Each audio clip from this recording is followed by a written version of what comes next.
Hello? Wait, was I? Uh-oh. Uh-oh.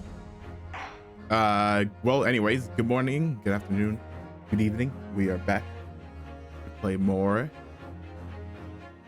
the the Great Ace Attorney Chronicles. I'm sorry, I didn't know if I wanted this to say Ace Attorney Chronicles or include the Great, but I went with including the Great. But anyways, last stream we solved the mystery of how Cosmo died.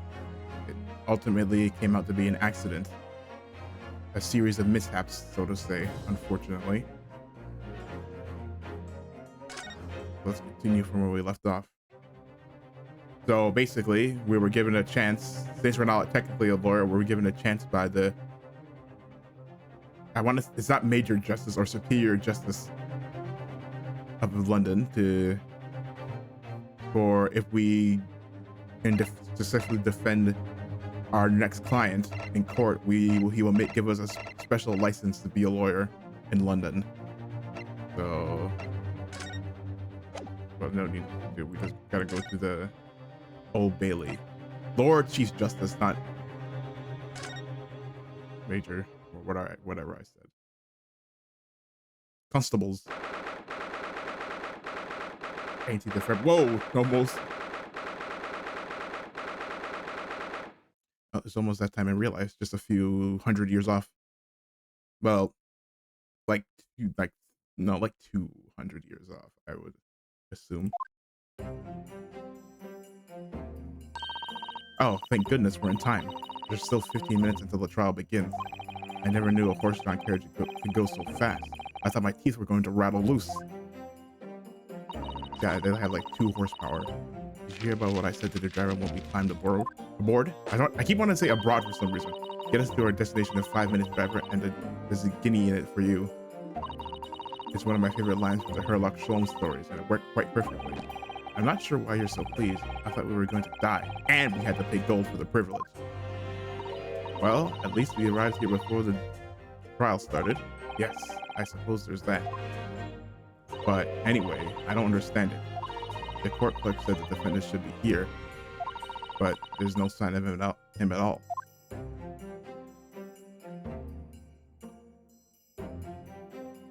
So this is the Old Bailey. Even this room for defense is weighted in grand. Are you all right, Mr. Naruhodo? I'm feeling tense, that's all. This place gives me the same sense of foreboding that I remember from the Supreme Court in Japan. On the presses there, almost as if the building itself is going to crush whoever is about to be sentenced. It feels like only yesterday that I was about to be crushed. Yes, whoever the man you're to defend is, I imagine he's feeling very alone at this moment. Top of the morning to you, madam. Sir? Is this the man? What are you doing following me here? Things are fair and desperate, are they? Sorry? Would you look at those expressionless faces? From the East, are yous? We're from Japan, yes. Ah, Japan is it? Right, say no more. So, how much do you need? How much do you need? No, we're just here because... No need to explain, fella. I've been there myself. So have I. So I have? No place to go, nothing to eat, barely a penny to your name, and all the while in a strange, faraway land. Well, actually, we haven't found a place to stay yet. No. Tis grand. Let me start by giving you 1,000 guineas. Say nothing now. 1,000 guineas? Please, Mr. Sato, you don't have to shout. But 1,000 guineas is enough to build an entire mansion in the most prestigious area of Tokyo. Why? There's nothing to me at all. I'd like to ensure I have sufficient funds to weather a rainy day, you see. I have enough wealth to buy the city of London 2 or 3 times over. Could that much rain even fall in one day? Well, even so, we couldn't possibly such a large sum of money. Ah, that hit me in the eye. Don't get me wrong, fella. I'm not giving it to you for no strings attached. I'll be wanting you to do something for me. Oh, to be honest, it's a little embarrassing. The trial that's about to begin, you see, is for me, good self here. I'll be in the dock. So now, what I want you to do Just come along with me and stand there beside me. Officially, you'd be my lord, but that's just a little detail now. Oh, well, the thing is, don't worry about a thing. All you have to do is stand up there and next to me, nothing more. Otherwise, you see, the trial is going to start without me having any kind of representation at all. So it was true. The Lord Chief just wasn't making it at all up. I'm terribly sorry to have asked, but does that mean you're the defendant in this trial? Blither and Blazes, do you not know who I am? Me? One of London's biggest names? No, sorry, we've only just arrived in the city, you see. I see. I suppose it isn't altogether impossible. Well, just next to Hyde Park there is the center of London is another beautiful park. Sorry? Park? What? It's called McGilded Park, full of blossoming flowers in the spring and singing birds and whatnot.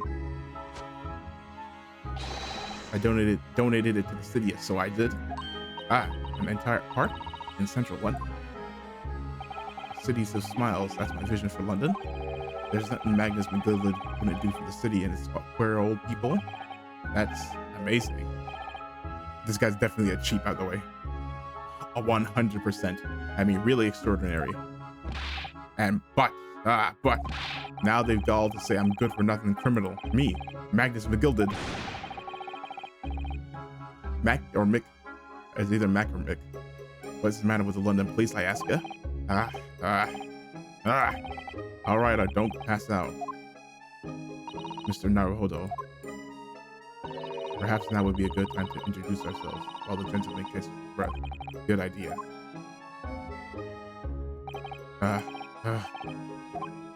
Mr. McGilded, the thing is, we're actually here in London to study British law. We're law students, and on a study tour from Japan, you see. So, if you don't have a lawyer for the trial yet, and you'd be happy to put yourself in our hands, we'll do our best. What was I after saying, you daft idiot? I've given you 1,000 guineas up there next to me, haven't I? Well, yes, but I wasn't really offering to just stand up there next to you. Wait. Oh, I think I see what's going on here. Sorry? I know what you're thinking. This chancellor of a fellow claims to have more money than the queen. But if that's true, then why the blazes can he hire the finest lawyer in all of England? Because he did it. That's the only explanation. Well, not at all.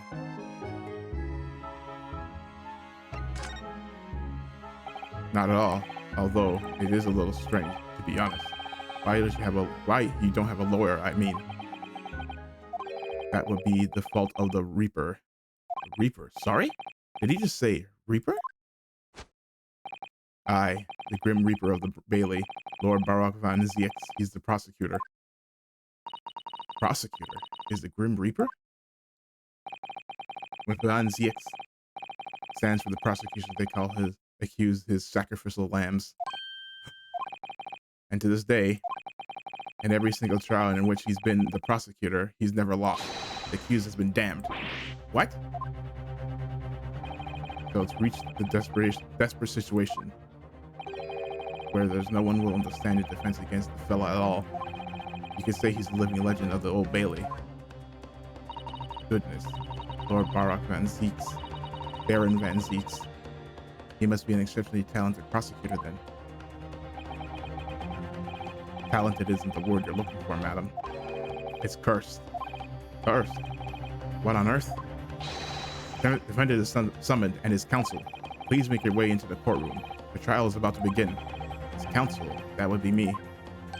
Oh, it's time. Well then, fella. Don't let me down. But I don't know anything about the case. You haven't told me what happened. Until you showed your face here. I'd made up me mind, so I had... Sorry? I decided I'd have to defend myself in there. How would that have worked?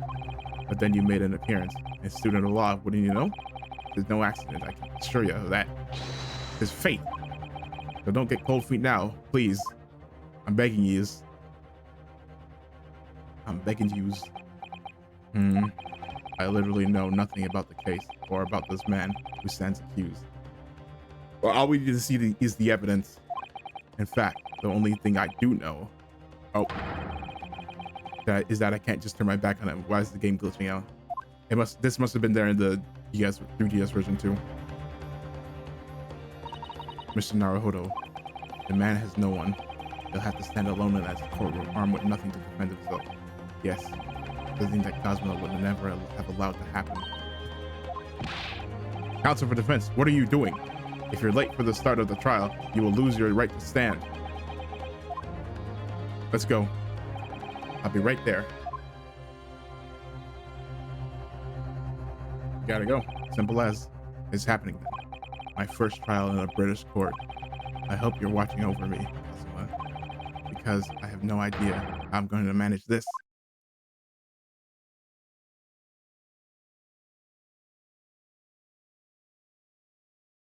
Ooh. Fire. The Old Bailey courtroom. The Old Bailey courtroom.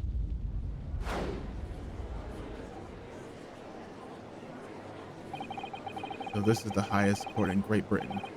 It looks like the jurors. Yeah, it looks like they're using a jury system. Highest court in the Great Britain. The Old Bailey.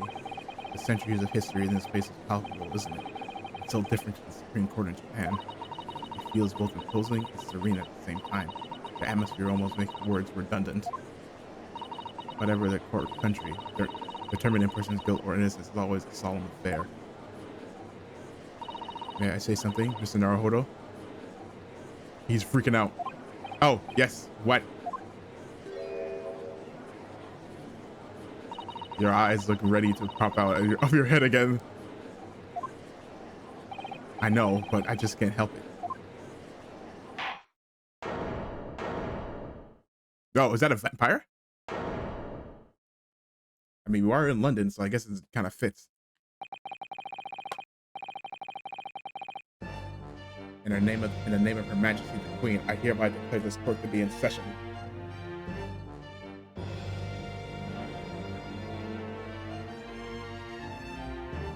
Hold on.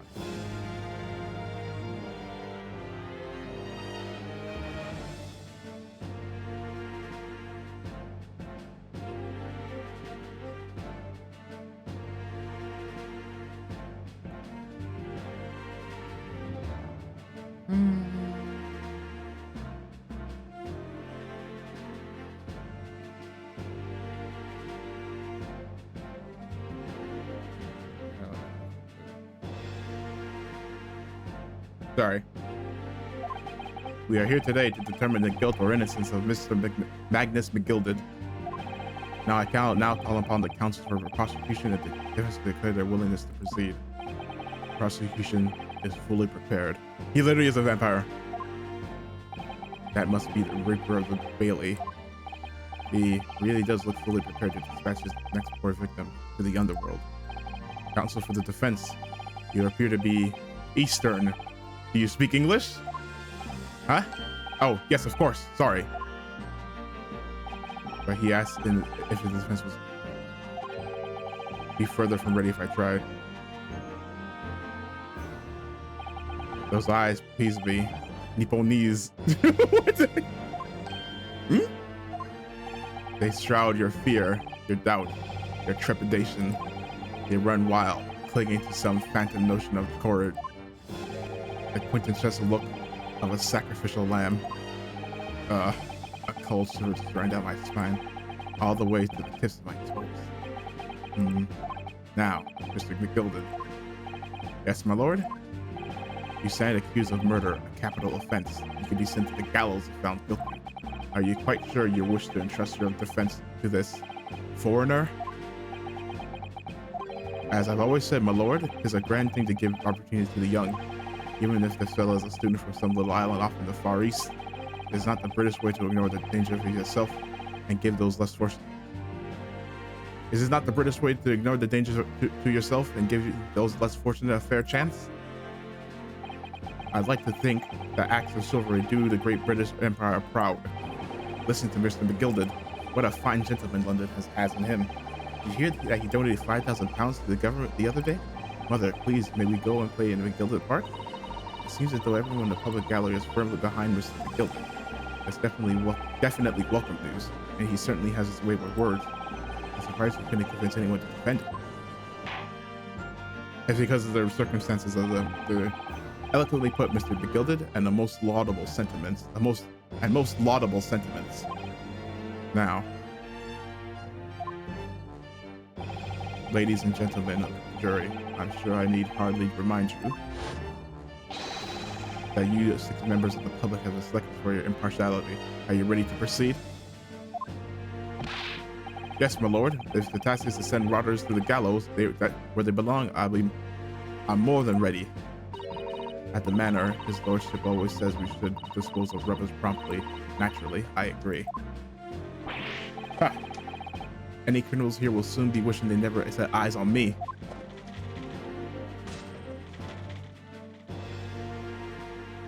Drinking, it's like 10 a.m., dude. I feel a chill. Oh, don't mind me, my dears. I'll just be getting on with my knitting. Must finish these mitts for my grandson. Ah, Mr. Naruhodo, those people are jurors. The jury, yes. That's something we don't have in Japan yet. I mean, in these games, not in real life, I mean. That's right, I've only ever read about it. But here in Great Britain, the court's final verdict depends on the opinions of these 6 jurors. The judge passes sentences according to the law, but the jurors determine guilt based on common sense. So the defendant is ultimately judged from 2 completely different points of view.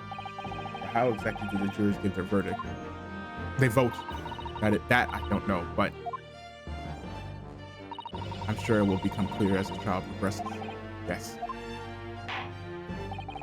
Prosecutor Van Zieks. My lord, it's been a number of years since we've seen you here in the courtroom. I thought you'd renounce your fame. I'm known as the Reaper of the Bailey, my lord. Infamy rather than fame, I would say. I guess 5 years have passed since I last spread my wings in this capacity. So, what brings you back? Is there some change of circumstances of which the court should be aware?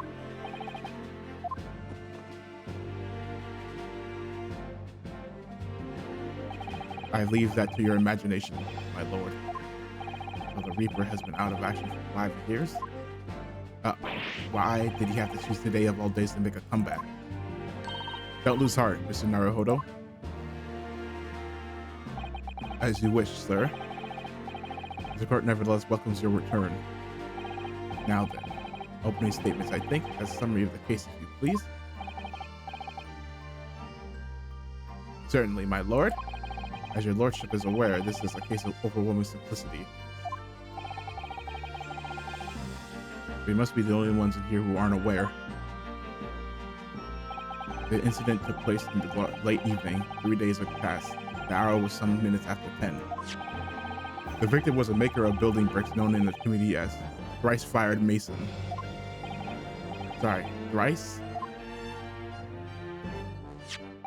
He was a very accomplished craftsman. The bricks he derived were said to be almost indestructible. The victim's corpse was discovered in an omnibus in service of the streets of London at the time. The dagger that had been thrust into the victim's abdomen is believed to be the ultimate cause of death. Here is the autopsy report from the investigating medical officer at Scotland Yard. Thank you, counsel. I shall accept that and the photo picture as evidence.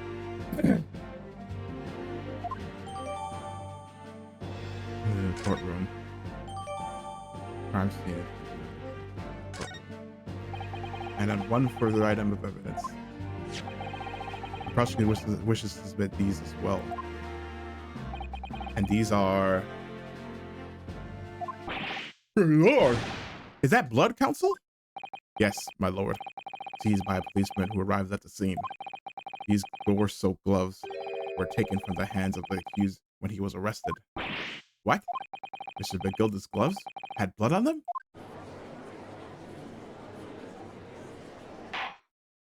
Yes, I will accept these as evidence as well.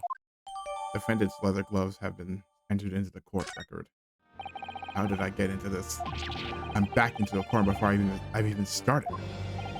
Now, continuing. According to the driver of the omnibus, there were only 2 passengers traveling inside his vehicle at the time. Only 2? Obviously, one of those passengers was the deceased brickmaker, Mr. Mason. The other was the accused, Magnus McGilded. Well, rather damning circumstances to say the least. Defendant, what say you? Well, of course, I have no recollection of such a thing. Mr. McGilded. To be sure, I rode the omnibus that evening, but whenever I'm in a carriage, I'm taken with a fierce tiredness, and I always come to it. Are you claiming to have been asleep? Tis the motion of the carriage, my lord. Littlin, and so it is. And so when I opened my eyes again, it was a desperate sight before me. The body of a man I'd never laid eyes on before in my life. Now I ask you, what good-hearted soul would have rushed to help a fellow bleeding from his stomach? I wasn't about to start worrying about me gloves now, was I? I reached out, but the blood got into the glove then after the man had been killed. Unfortunately, that statement of the driver's is only the beginning. What? That's not all of it? There were multiple witnesses to the precise moment at which the brickmaker was fatally stabbed. Oh.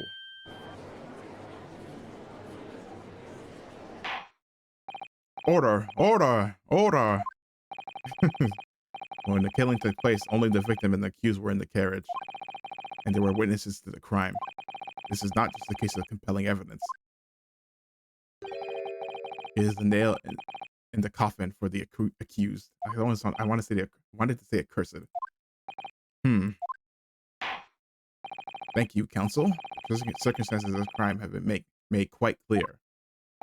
I think we will hear the testimony from these witnesses first of all.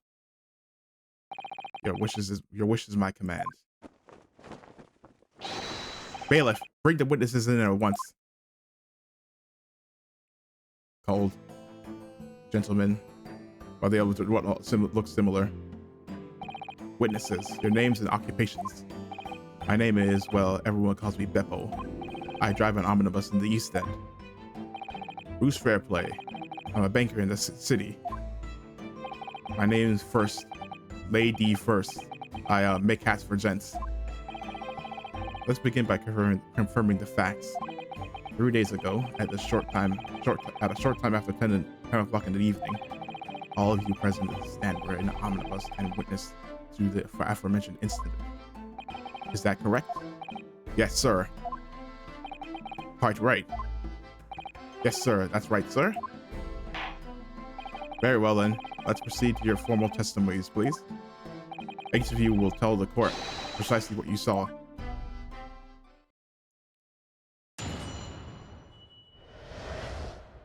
What the witnesses saw. It was the last bus of the evening, so I had few customers. I remember it well. The victim and the man accused of killing him were sat next to each other inside the bus. Then out of the blue, the accused just reached over and punched the right. Oh, maybe he's right into his guts. That's right. He stabbed him. I screamed. I couldn't help it. As soon as I heard the scream, I stopped my bus, and then I saw it too. An ambiguous testimony, I must say. Exactly, my lord. These men witnessed the incident in the omnibus with their own eyes. I'll just ask a question, if I may. Yes, counsel? Well, this testimony makes absolutely no sense to me whatsoever. Why not? Well, the incident took place inside a moving carriage, didn't it? And has been clearly stated, as has clearly been stated from the outset, yes? Well, in that case, how could those two witnesses possibly have seen what happened? There's no, they could have seen the inside of the moving carriage.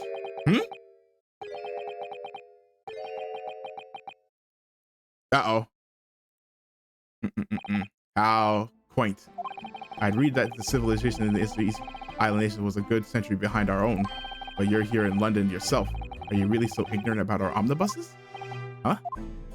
Tell me, my Nipponiese friend, have you ever traveled in an omnibus?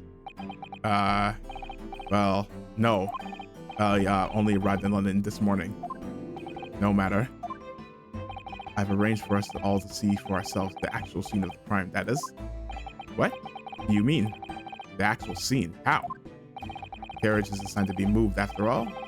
Presumably you understand that much. Yes. The omnibus in which the bloody crime took place is here today in this very building. Here? What? The entire carriage. Bailiff, if you will, bring forth the stricken omnibus. Is a big window. I guess he's assuming there's no.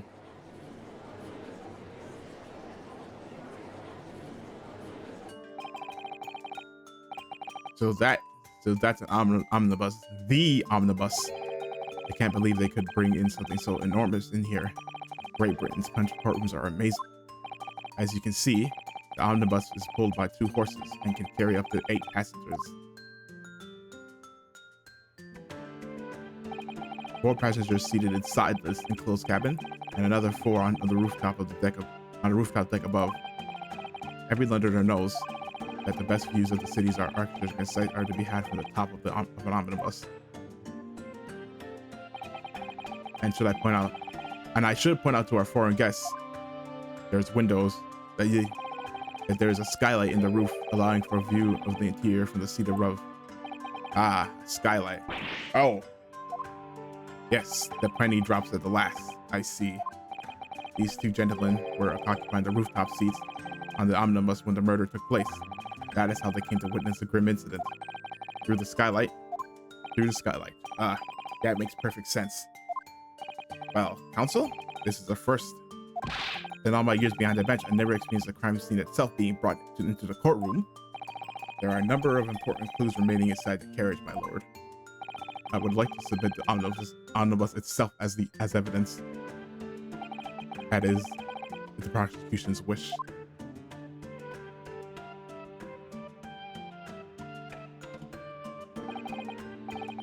Very well, I see no reason why not. The omnibus is hereby formally accepted as evidence. So the whole thing is we're gonna be looking at this freaking thing.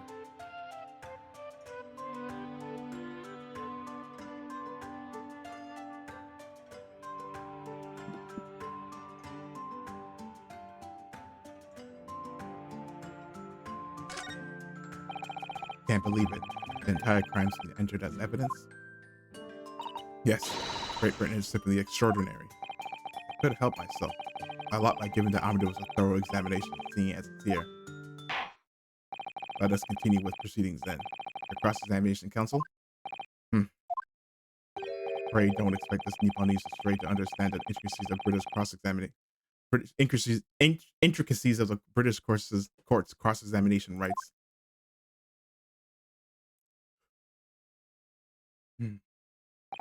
All right. My first cross-examination in the British court. Focus, Ryunosuke. Focus.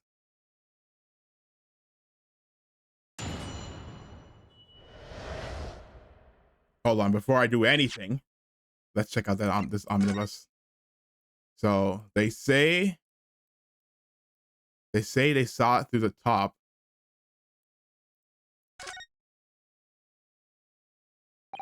But to me, it doesn't seem like you can see anything. So you see the carriages are open, yes, and there's a lamp in the closed cabin. So I'm sure the witnesses would have been able to see quite clearly. That's not good for us.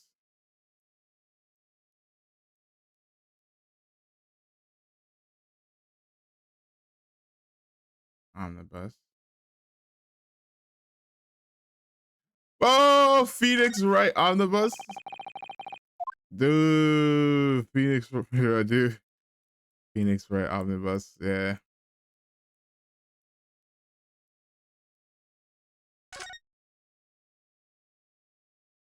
So this is the roof deck of the omnibus.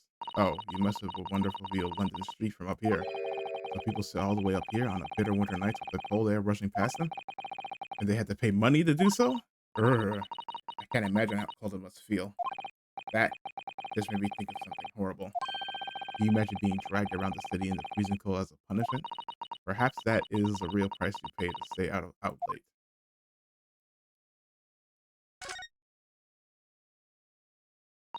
This is the roof deck. Oh, you must.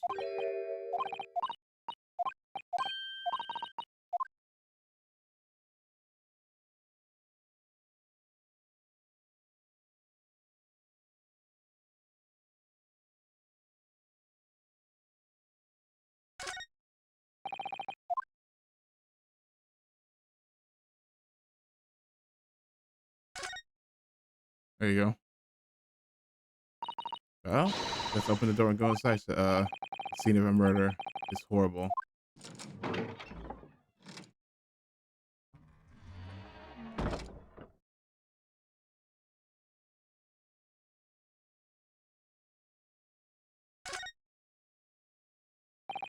That's blood that's soaked into the seat. The victim's obviously, yes, and the seat would be clearly visible from the roof deck. Would you really stab Buddy in full view of other passengers like that? I wonder. Well, it was after dark, and there was a lamp in here, so perhaps the culprit couldn't see anything outside through the skylight. Wherever we look at it, it doesn't seem like it was a planned attack. Anything in here, I wonder? Ah, that's a poster for the Great Exhibition this due to start 6 months from now. There's a lot of focus being drawn to the Crystal Tower, the centerpiece of the whole exposition. Ooh, the Crystal Tower. It's under construction already, I believe. People all over London must be fizzing with excitement at the prospect of such a grand event. Okay. Surely that's not going to be relevant anytime soon. This seat has a handle, it seems.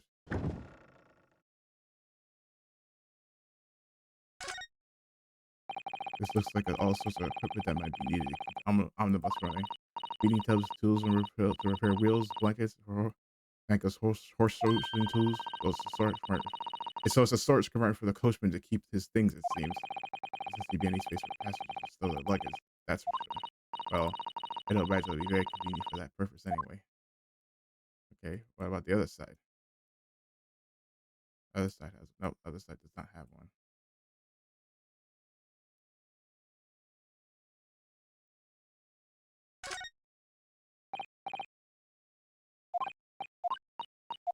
Okay. No. Have you seen enough? Let's step back outside then. Okay, well.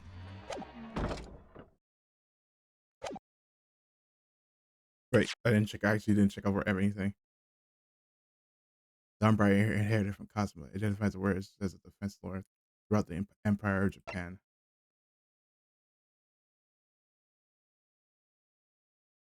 Death.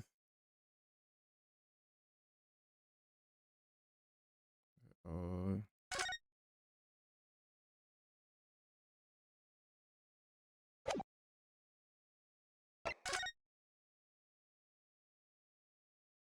64 brick breaker. Salty trauma. Anything in the gloves? Nope. Okay.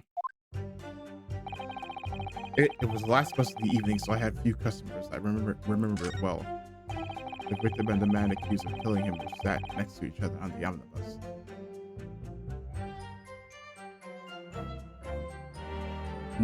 I think it's this one, next to each other. Out of the blue, the accused just reached over and plunged a knife right into his guts. That's right, he stabbed him. I screamed. I didn't. As soon as I heard the scream, I stopped my bus, and I saw it too. All right. But when it happened, only two people in the cabin, close cabin area, were the victim and the defendant. And they'll help me. 3 whole people witnessed the man I'm trying to defend do the deed. I don't like to be pessimistic, but we do seem to be in a rather difficult situation. Ugh. What am I supposed to do? Think here. Is Mr. McGilder really innocent? Or could it be... Before we jump to conclusions, our first step should be to gather information. We need to understand the case much better than we do at the moment. Yes, you're absolutely right. Let's listen to the witness's statements again a little more carefully this time. This is what he said. Victim by the man accused. Hold it! And you saw them through the skylight in the roof of the carriage?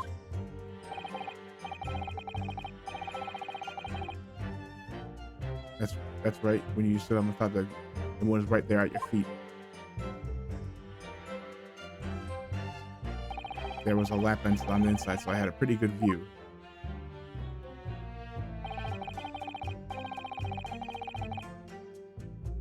The two men were wearing hats, and I couldn't exactly make out their faces. But there is not a shred of doubt in my mind that it was Mr. McGilded. How can you be so sure? Well, how can I put it politely? McGilded is a gentleman of rather small stature. I couldn't have mistaken him for anyone else. Let's not forget that when the vehicle came to a halt, only people inside the enclosed cabin were the deceased Mr. Mason and Mr. McGilded. There's no room for doubt here. I really wish there was.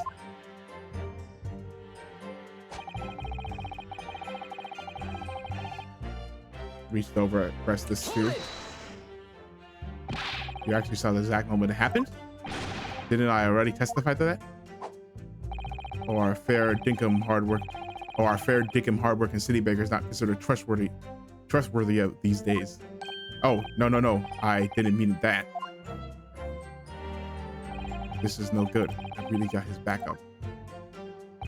Perhaps you could just tell us what you saw in a little more detail if that's... My lord. Juror number 3? What's the meaning of this? My mind is made up, my lord. Completely and utterly made up. Made up about what? I don't like the stinking rich. Never have. They're always up to something or other that they shouldn't be. Every one of them. And that little leprechaun of a man is no exception. Well, you can't fool me. Uh-oh. There's no point in wasting time listening to any more of this. That's my opinion of the matter anyway. Oh. That is precisely what I was about to say. As a foreman of the jury, it is my duty to set a good example to my fellow jurors. Uh-oh. That can't be good. What is happening here? Let me see. Ah, yes, it seems that that's how the members of the jury give their verdicts. With fire? Apparently, yes. White for innocence and black for guilty. As the 6 members of the jury make up their minds about the case, one by one, they each cast a ball of fire into the great sails of justice as we saw a moment ago. But that was pretty... aren't they supposed to be impartial? That was pretty biased. It's like, oh, he's rich, so he must have done it. I agree, he's rich, so he must be bad. So if those number skills fall completely to the black side, does that mean... Let's do our very best to make sure that doesn't happen. Ugh, now I'm even more worried than I was before. Very well. The court acknowledges the change in the jury's stance. Counsel for the defense, please continue with your cross-examination. Ah, this is a nightmare. That's right, he stabbed him. I screamed. He stabbed him, you say, and you were sitting up on the roof deck, were you?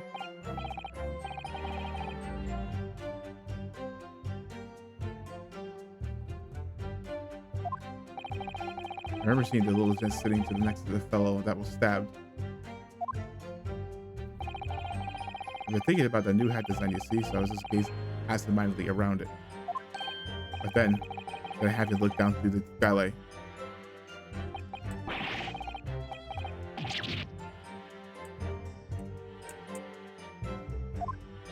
A grim sight indeed. Ah, that didn't help me at all. The jury looks like they're even more convinced that Pine did it than they were before. That appears to have made everyone even more dubious that Milton was telling the truth. If only we had some evidence to counter their suspicions. Mr. First. Oh, yes, sir? Is this the knife that you saw? Oh, good grief. Yes, that's it. The very one, sir. Is that? Yes, counsel. This is the blade that was driven into the victim's belly like a stake to the heart. That is a blade of considerable size, Counsel. It is, and furthermore, the scabbard is emblazoned prominently with a certain initial. The letter M seemed oddly familiar.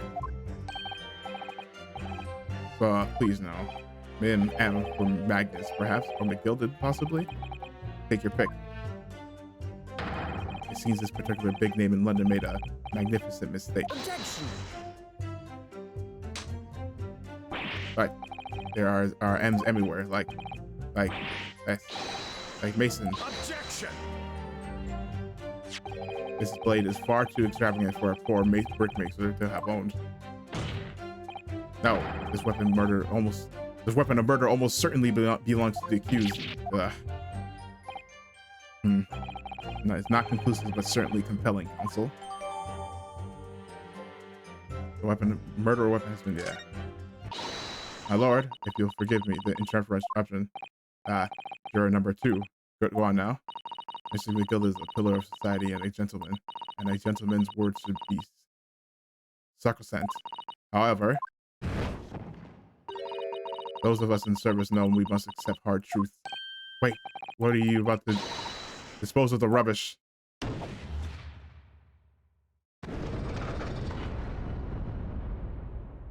No, I don't wish to cause offense, but I do like to eradicate all traces of filth and grime.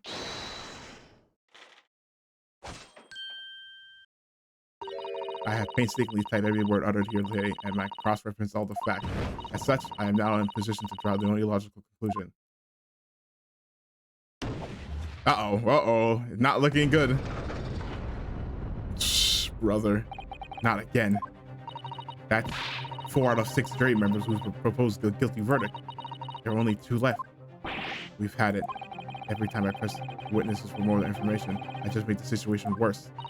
Nevertheless, what we need more than anything at the moment is more yeah, we need the information. We're still very much in the dark. I suppose I'll just have to keep pressing the witnesses, knowing that more sparks may well fly.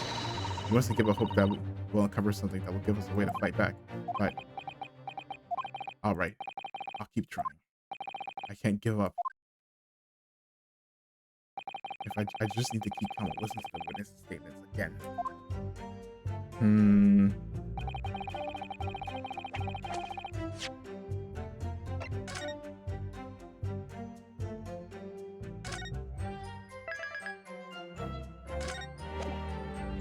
Just in case that is like a. But why would it give me a health bar? Because why would it give me a health bar too? In addition to that. So let's.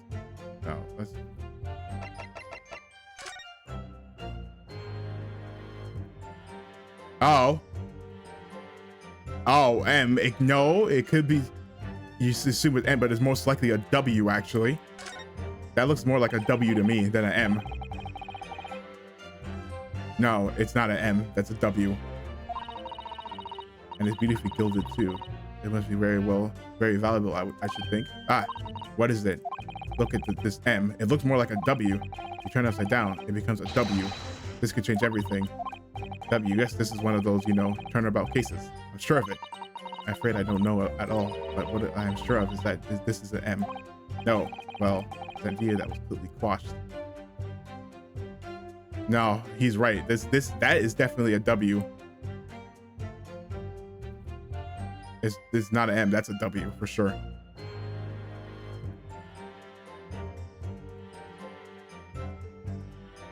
That's a W.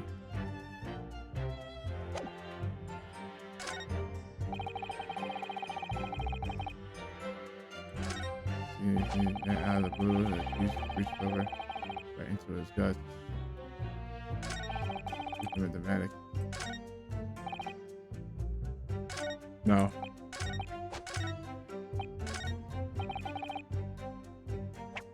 Hold it! What did you see? What exactly did you see? Oh, well, so that would be the passenger, yes, collapsed on the floor. He was. No, that's not right. And by the passenger, obviously you are referring to the victim, Mr. Mason, the brickmaker. Like this.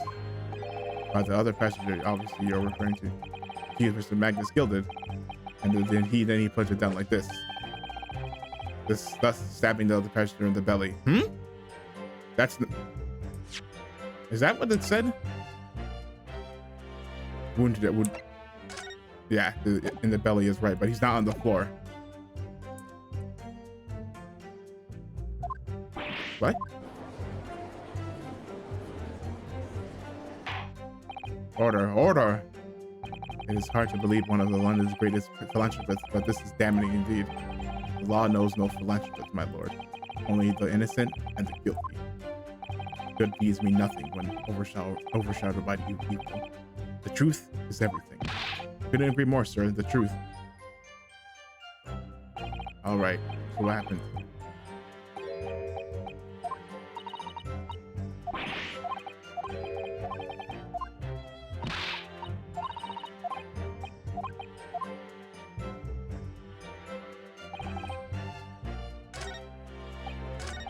Is that what you said?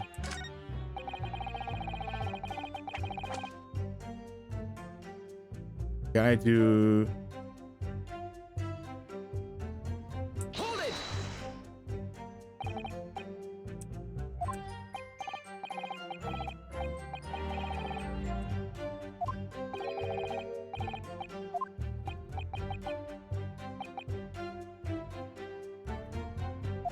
Yeah. He okay, I feel like I'm in a tutorial, so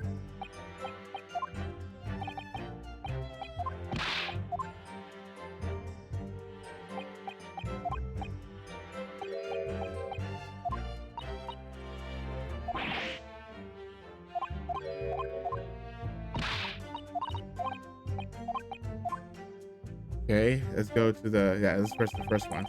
Might as well press. Hold it! Yes, I think it was sometime after 10, wasn't it?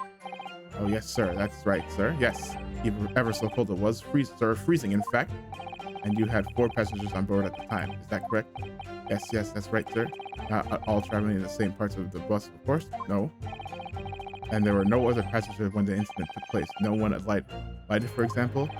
You're quite right, sir. No other passengers like that. No, nothing. Nobody flipped the scene of the crime then. I have to say, the boss insists on running. He does every evening, the last bus of the day.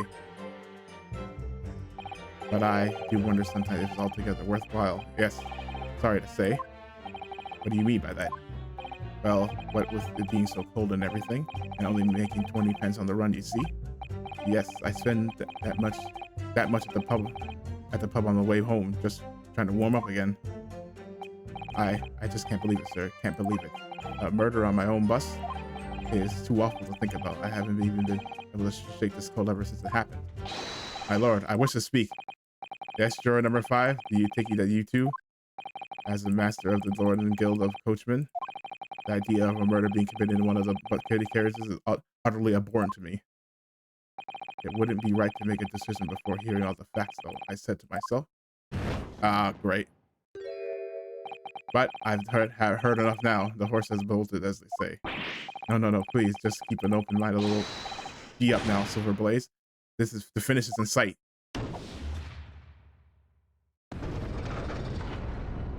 Great. Beppo was a long-standing member of the guild, and I trust what the man says. Oh, thank you, sir. You're too kind, sir. This is too unkind, sir. Which now means that 5 jurors agreed to condemn this man.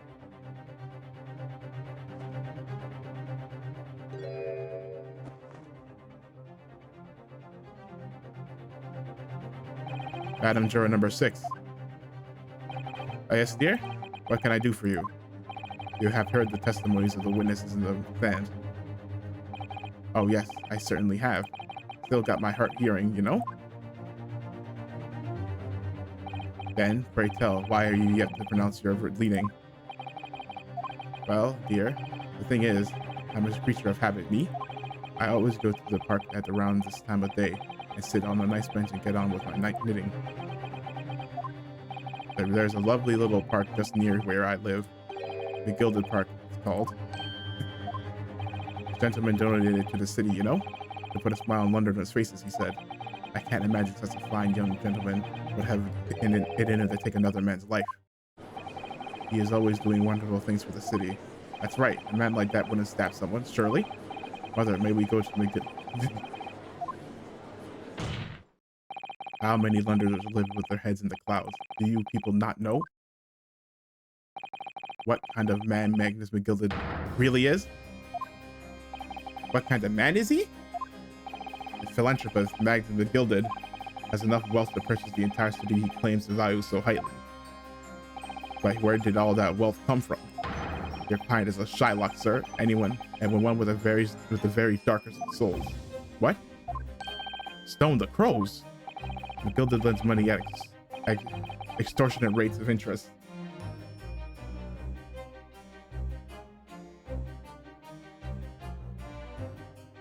So his victims had no hope of repaying him when they default. He takes possession of everything they own.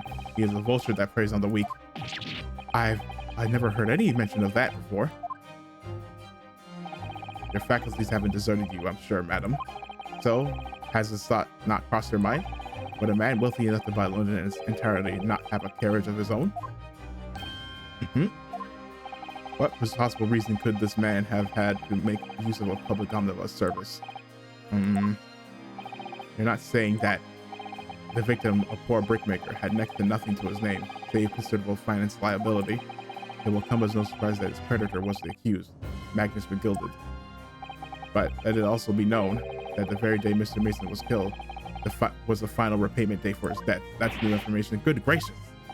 The brickmaker was destitute. He had lost his house. He had not a shilling with which to repay his debts. And in the end, this pitiful soul had the very last thing he owed taken from him, his life. But why would he? That doesn't make any sense though. Why would he? What would killing him do? That wouldn't do anything. That wouldn't get him more money. It just make him a criminal. Well, even a bigger criminal.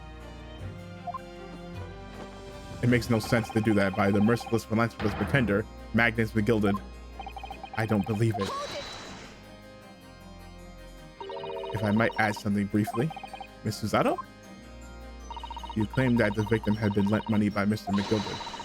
Where is the evidence to support your claim? Yeah, do you have evidence to support that? There's supposed to be a piece of paper. You can't just say that. Pray forgive the discourtesy of filling my hollowed chalice in the court of law. Aha, there it is. Lord Van Ziek's hollowed chalice. How can this be considered acceptable? But I find myself in an unexpectedly good humor. I had heard ladies from the Far East could show great courage, but I didn't expect to experience it myself. Just in fact, I'm simply doing my job. What a pity that your display of courage is in vain. This is the debtor's ledger, which details all money is loaned by the accused. You'll find the victim's name clearly recorded inside. Oh. Allow me to present this ledger as evidence. And pray forgive the discourteties of raising my chalice and toast to the enigmatic East at the same time. A marvelous toast, counsel. I would gladly accept this new evidence. No, we had to do this because we have 20 guineas. And yes, 20 guineas. The victim owed a considerable sum, and the accused made quite certain he had ample recompense. Well, it would seem I had the wool pull over my eyes. Regrettably, madam, that is the modus operandi of the accused. And it's such a pretty late little park too. But a scoundrel. Still. Maybe it's all for the best. Wait a minute. Let's think about this a little more before. I don't stand for nonsense. Oh!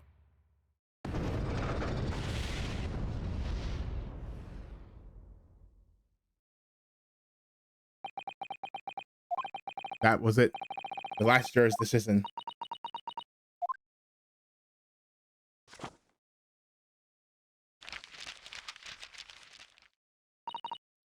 According to this Encyclopedia of British Law, when all members of the jury have concluded that it is guilty, court proceedings are suspended, and the presiding judge will deliver the final verdict and sentence. That's what it says here. The final verdict. It's over then. Oh. There's a footnote, though. A footnote. However, the defense, all 6 members of the jury are now in agreement in this case. Uh-oh. Allow me to convey my respect for your swift and righteous decision. According to the laws of this country, I will now conclude the trial by delivering my final verdict. I trust there are no objections. Miss Susato, just tell me one thing. Oh, yes, you were in the middle of saying something before. The footnote in your Encyclopedia of British Law. However, the defense, what did it say next?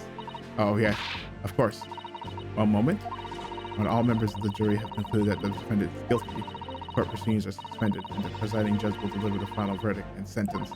Then, the footnote says, however, the defense has the right to demand a summation examination of the jurors at this point.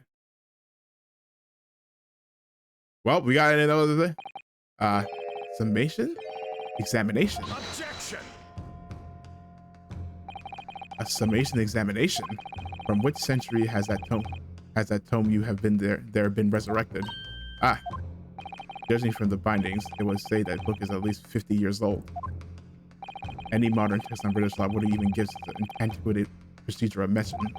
It's a relic, long forgotten, and certainly no longer practiced. So you're out of luck. Oh. What even is it, Miss Susato? The so-called summation examination. Oh, one moment, and I'll read about it. You would demand the right to a procedure before you even understand what it entails? Typical Nipponese. All right, Mr. Naruhodo, I think I understand. It seems that under this procedure, we would be able to appeal to the members of the jury. To do what exactly? Appeal to them to change their leanings and reverse their decisions.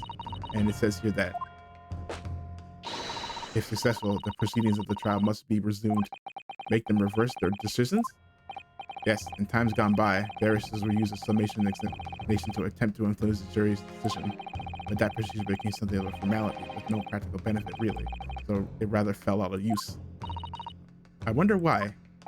Because it was devoid of purpose. Changing just one member of the jury's mind would be hard enough, let alone several. No self-respecting defense barrister would even assert his right to try in this day and age. Still, I don't see any mention of the procedure actually being formally revoked. What are you suggesting? I'm suggesting that although it may be antiquated and largely forgotten, it isn't yet extinct. What do you think, Mr. Naruhodo? Well, we gotta... The summation examination, our last possible option. Do we assert our right to carry it out or admit defeat? Assert our right. This is for all the marbles. Defense wishes to assert its right to a summation examination, my lord. Objection. Please. London is the capital city of the most powerful nation on earth.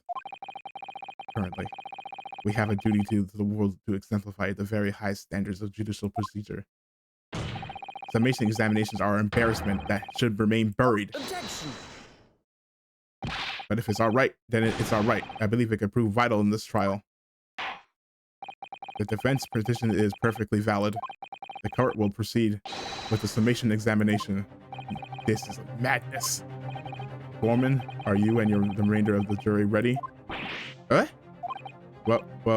I'm not. There was no mention of this in the letter I received, you see, so all members of the jury will be asked to explain on what grounds they have reached their decision. Oh, on what grounds? You must all justify your decision and explain why you believe the defendant to be guilty.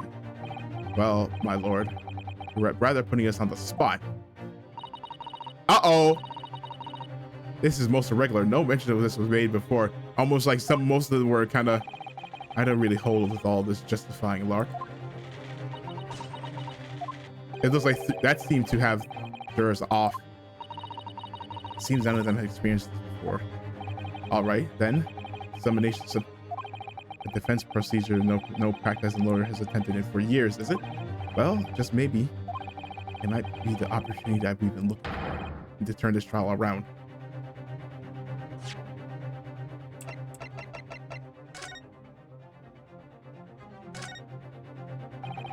portfolio must contain all sorts of secrets of London's gentry. Oh dear, do you really think we ought to look inside?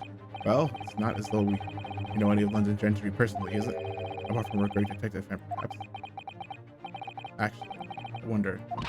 Are you sure you will not find Mr. Sholmes' name is inside? Well, let's see what we find.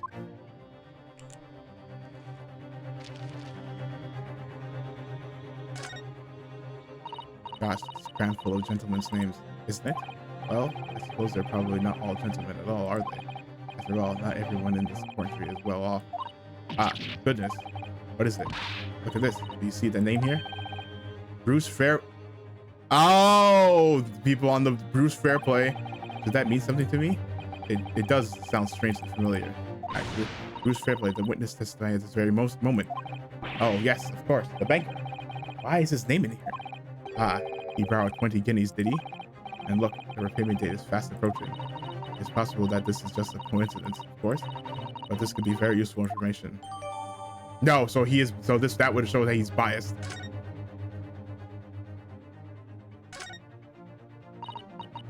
Oh, okay, no.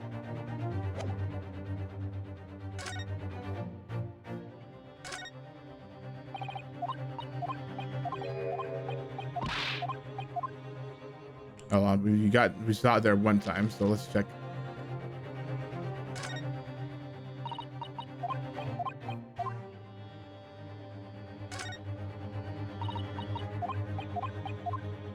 Okay, no. Okay, no. Okay, update. I was updated. Okay, so we're gonna say it might be the opportunity. Yeah. So be it then.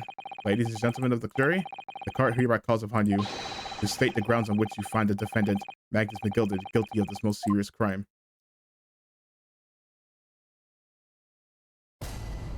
Judicial find. Yeah, so this is gonna be a running theme. I feel for every case in here in London. There was no one else inside the carriage at the time, so it has to have been him. I trust the driver. He has an excellent memory, it seems. 4 passengers with fares totaling 20 pence.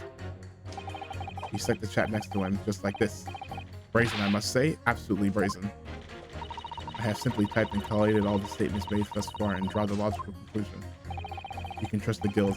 Fares. Fair fares is our motto. We haven't reduced prices above 4 pence for years. Hold on. That's not what the... Wait, he just said 20 pence for 4 people. That doesn't make any sense. It should... That scoundrel stabbing that poor man on the floor.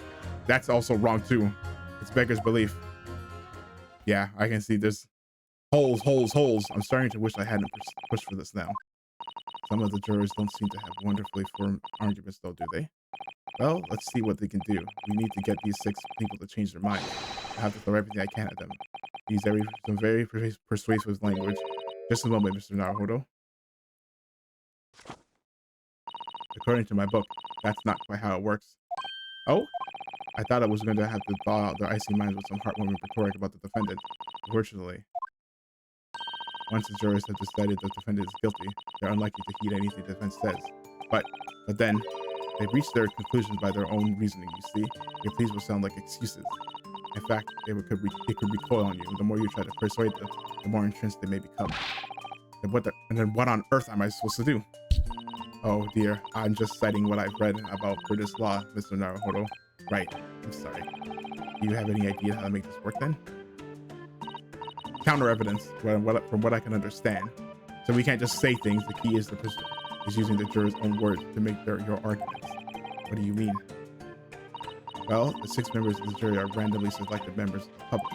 They may appear to be present a united front, but the truth is, they are complete strangers who happen to have to find themselves here in the courtroom together. And that's the way to break them down, you mean? Yes, exactly. They must listen very closely to what each member of the jury says, and see if we can identify any contradict these statements. If we can, when they contrast the statements and pit the corresponding jurors against each other. See? Okay, so it's contradicting what 2 or more jurors say that we're looking for. In a way, this is similar to the regular cross-examination. Oh, yes, I suppose you're right. Okay, we can do this. Find contradictions in their statements and pit jurors against one another to break them down. All right, I might be able to pull this off. No, that's not right. I will be able to pull this off. Double slap. I have to pull this off. Can we start proceedings, counsel? I would ask you to take the stand for this. I'm expecting a clear and concise rebuttal. Yes, my lord.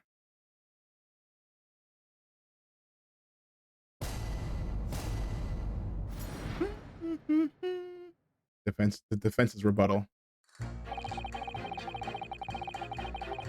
Alright, so it has to have been him. Press the driver. He has an instant memory. It seems 4 times there's totally.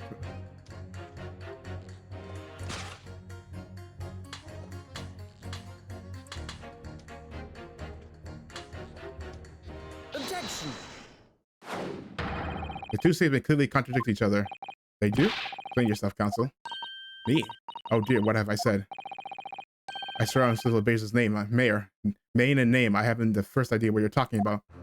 According to the group testimonies we've heard so far, there were 4 passengers on the omnibus on the night in question. According to the coachman, Mr. Beppo, he took 20 pence in fares, but 4 times 4 is not 20, that's 16. Oh, quite right. I have those precise details cited neatly here in front of me. And juror number 5 also told us the following. The fare of the omnibus is always 4 pence. That it is a fair and convenient single price. Just the way the London carriage should be operated. But that doesn't add up at all. In fact, it leaves a glaring discrepancy in the facts. Why, man? Why? 4 passengers paying 4 pence each. If you do the multiplication, it's 16. Ah! It would be 16 pence. Exactly. As I said, it doesn't add up. The figures are different. By 4 pence, in fact. Or precisely 1 person's fare. 1 person's fare? Yes. In other words, on the omnibus that night, it's distinctly possible there was another passenger we've heard nothing about. Good gracious. This can't be right. The coachmen of the guild are good, honest men. One and all, trustworthiness is our watchword. The figures your coachman claims most certainly do not add up. Your watchword, good sir, is a fallacy. I beg your pardon? Mr. Guildmaster, I think you ought to consider that if this trial were to end now, the news will surely spread all over London. The news that one of your coachmen tried to hide the fact that he let nefarious characters ride his omnibus. All right then, how do I make it so this miserable trial doesn't end then? Got a stranger verdict. Well, according to my book here, you simply launch a ball of fire onto the inside of the set scales. Now hold your horses there, coachman. We were all in agreement. Why do you have... Wait till I get my hands on you, Beppo. Yes, let's go. Whew. This is all very irritating. Begging your pardon, sir. I'm going to do the same.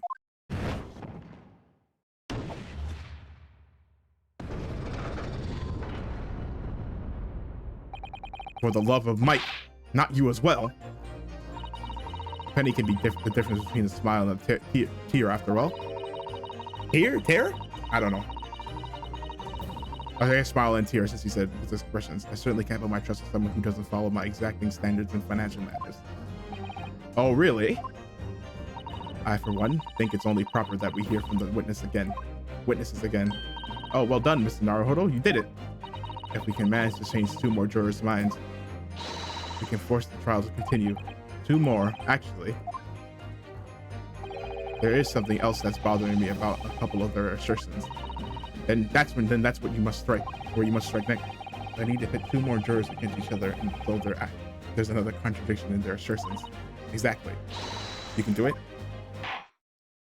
Well, the scales of justice have shifted, but they still weigh heavy on the side of guilty. Counsel, you have the floor again. Continue with your summation examination. Oh, let me save.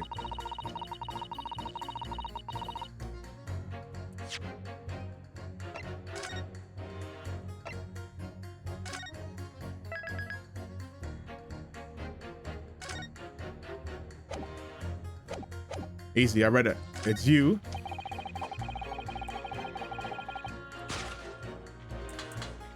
Oh, so Objection. those two statements are completely contradictory. What? Explain, counsel. Post haste. Oh, dearie me. I was only knitting to the jumper for my other half. What's all this claptrap? What does contradictory even mean, I ask you? We've heard from more than one witness that they allegedly saw the actual moment when the defendant stabbed the victim. Now, out of curiosity, juror number 3. What? Can't you see that I'm busy here? How would you say the defendant stabbed the victim? What sort of motion was it? Ah, want to test me, do you? Like, it was like this. Dr. fell next to him without even getting up. Just like the prim banker said. Yes, that was Mr. Fairplay's testimony. Quite true. Now then, juror number 6. Oh, is that me, is it? What can I do you for, young man? How would you say the defendant stabbed the victim, madam? Oh, well, dear, as far as I understand it, it was like this. He stabbed the poor man after he collapsed onto the floor. The coachman said so. Now don't move. Take a look at these 2 jurors. He stuck the fellow next to him without even getting up. And he stabbed the poor man after he collapsed on the floor. Oh, I never. They're completely different. They're stabbing in totally different directions. Ah, what? Bless my stitches, what a muddle. What this tells us is that there's a strong possibility one of the witnesses isn't telling the truth. Oh, but why? Why the dickens would they lie? I don't know that yet. But what I do know is that if the trial ends at this point, we may never find out. We may never know the real truth. Ladies and gentlemen of the jury, could you really let that happen in all good conscience? Lies, you say? Oh, dearie me. I can't abide people telling lies.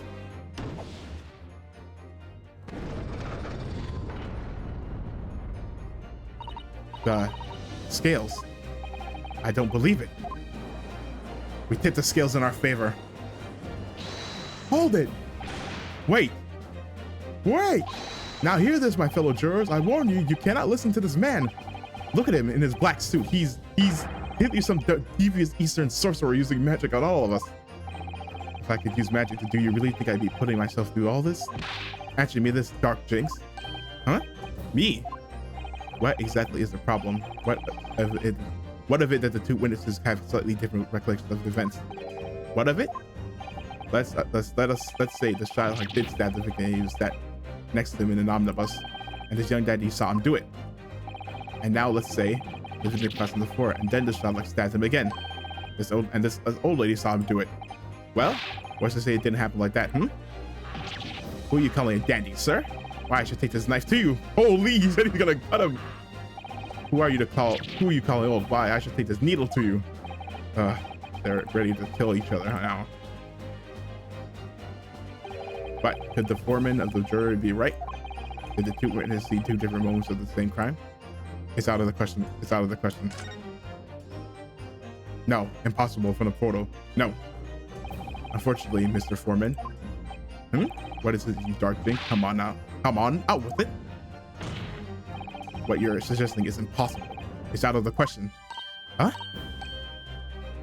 What? What are you talking about, man? How could you possibly say that? You do realize that I'm only doing my job. As foreman of the jury, I have a responsibility to steer everyone in the right direction.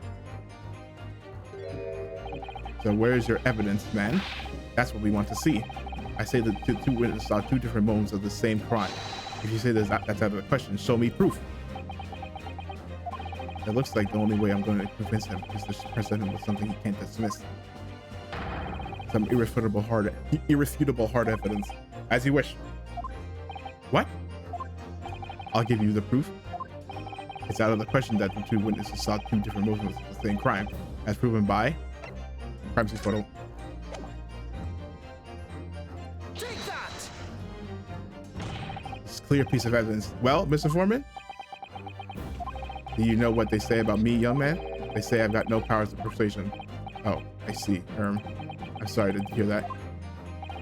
But no one will persuade you about this. You're even worse than me. What? That wasn't right?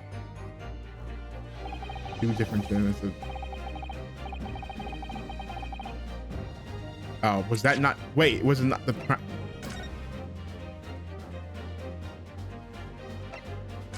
Really? That wasn't it?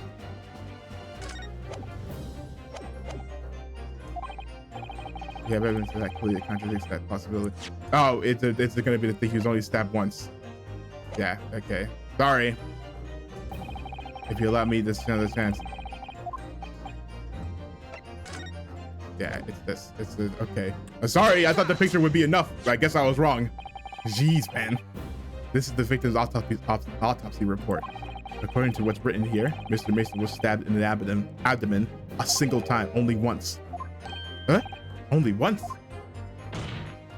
It's quite simple. The victim was stabbed precisely one time, which means the witnesses can't possibly have seen it happen two different times. All right, I can see defeat.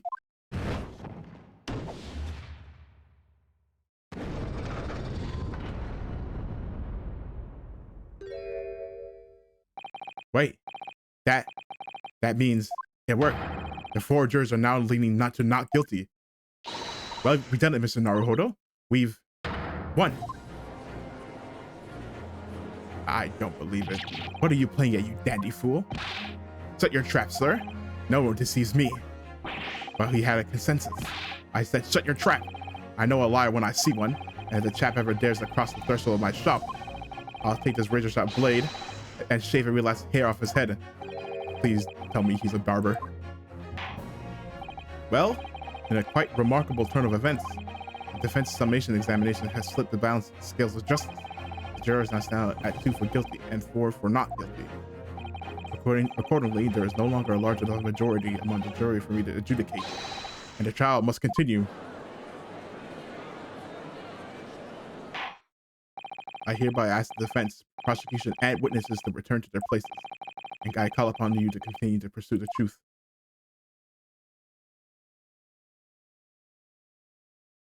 So, Lord Van Zeeks, continue to substantiate the case for the prosecution, if you please.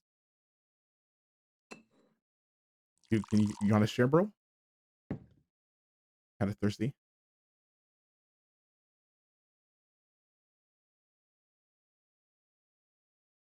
Can I go drink it, bro? Oh. Uh-oh. Whoa! Having savored the rich aroma of the contents of this hollow chalice, it may seem crass to crush it into dust. Pray forgive the discourtesy. Lord Van Zeeks? Is it cold in here, or is it just me? As your antiquated tome no doubt says, the prosecution may not speak during a summation examination, so I honored a deathly silence and listened to the charade. It seems I overestimated the intelligence of the jury. Huh? Well, no matter. There is nothing so hard to prove as self-evident truth, it would seem.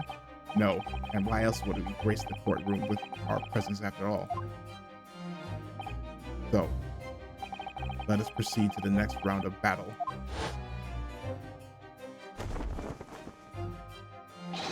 Bring forth the witnesses once more.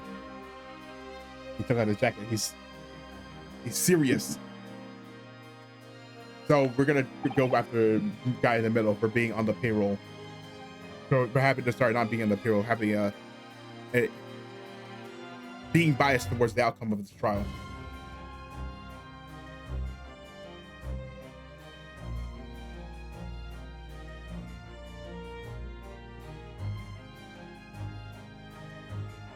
He's not, what you call it. What's the word?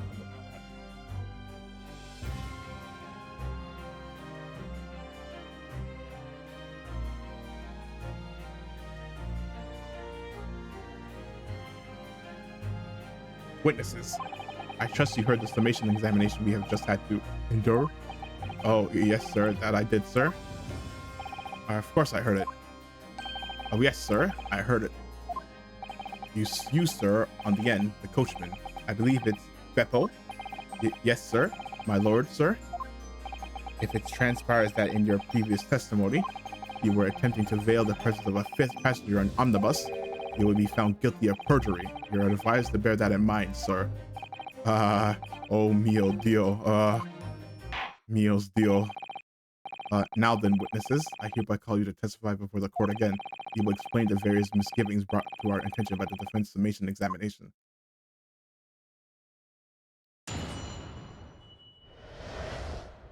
Various misgivings. Yeah, he said that he saw it stabbed on the ground. I only carried 4 passengers that night, I swear. But well, I for one was told I had to pay 5 pence for the bus. Hold on, but that's not what these said. He fiddled us on the fare, he did, and then I saw that blood-curdling sight as well. It's all too much. I tell you, I saw McGilded stabbing that man. Everything I said before stands. Oh, yes, he stabbed him. Yes, he did. I think so, yes.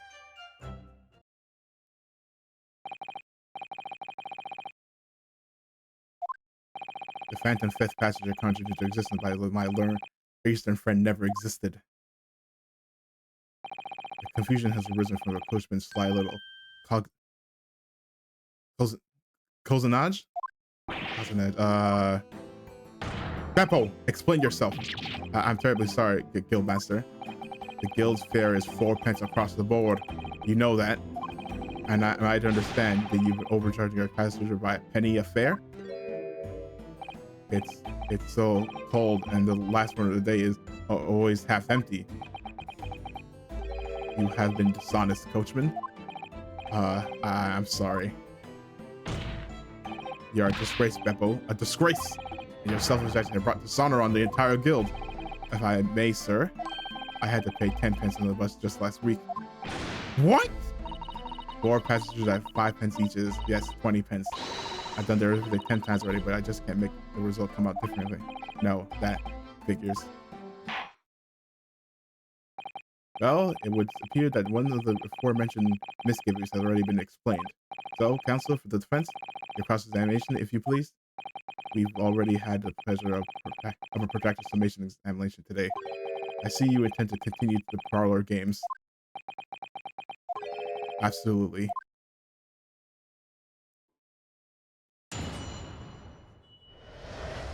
Various misgivings.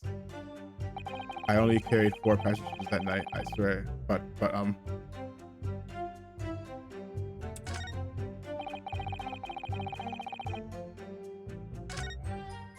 he fiddled us on the ferry, did it, and then I saw that blood-curdling sight as well. It's all too much. Hold on. What is it? What'd you see? This blood-curdling sight. You mean the murder, I presume? Yes, sir. At Lozen's sight, no one should have to witness the horror in the eyes of a man the moment his life is taken. Oh, well, not exactly, sir. I mean, I didn't actually see the exact moment the gent was stabbed. Good gracious. Really? We have another witness who did, however. The banker has already testified to it.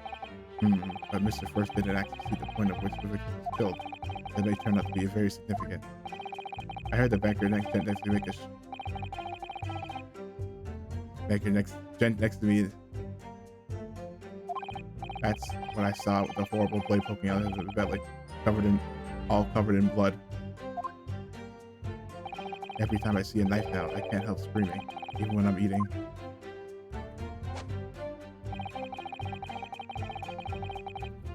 Hold on, you!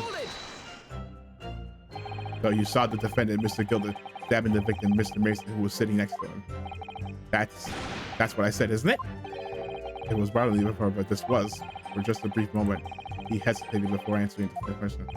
Anyway, there was only 2 of them inside the chair, wasn't there? There's been much talk of a 5th person in passenger, but as yet, 0 evidence. Then what are we wasting all this time for? Hey, it's black and white. The man's guilty. Something about Mr. Franklin's testimony just drives with me. Wish I could work out what it was. Oh yes, he stabbed him. Right, he did. I think so, yes. Not long ago, this trial very nearly came to an end. Somehow, we managed to keep our chances alive here. Oh. If you're not careful when you press these witnesses, the danger is that the jury will end up believing something unhelpful as they did before. Maybe, but we can't let the fear of that happening stop us from recovering. Ah. Yes, you're so right.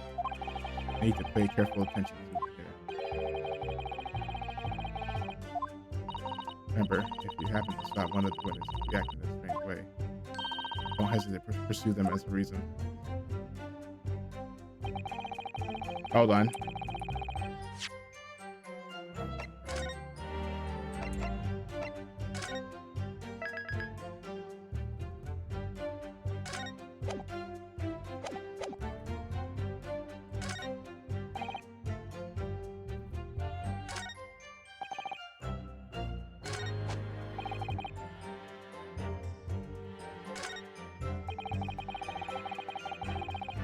Hold it! Earlier, you testified that you saw the moment when he's... That's right. You said that the victim was on the floor and described it holding a knife in an ice pick grip.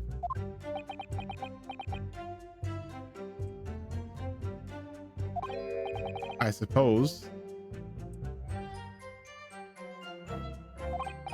I might have, yes.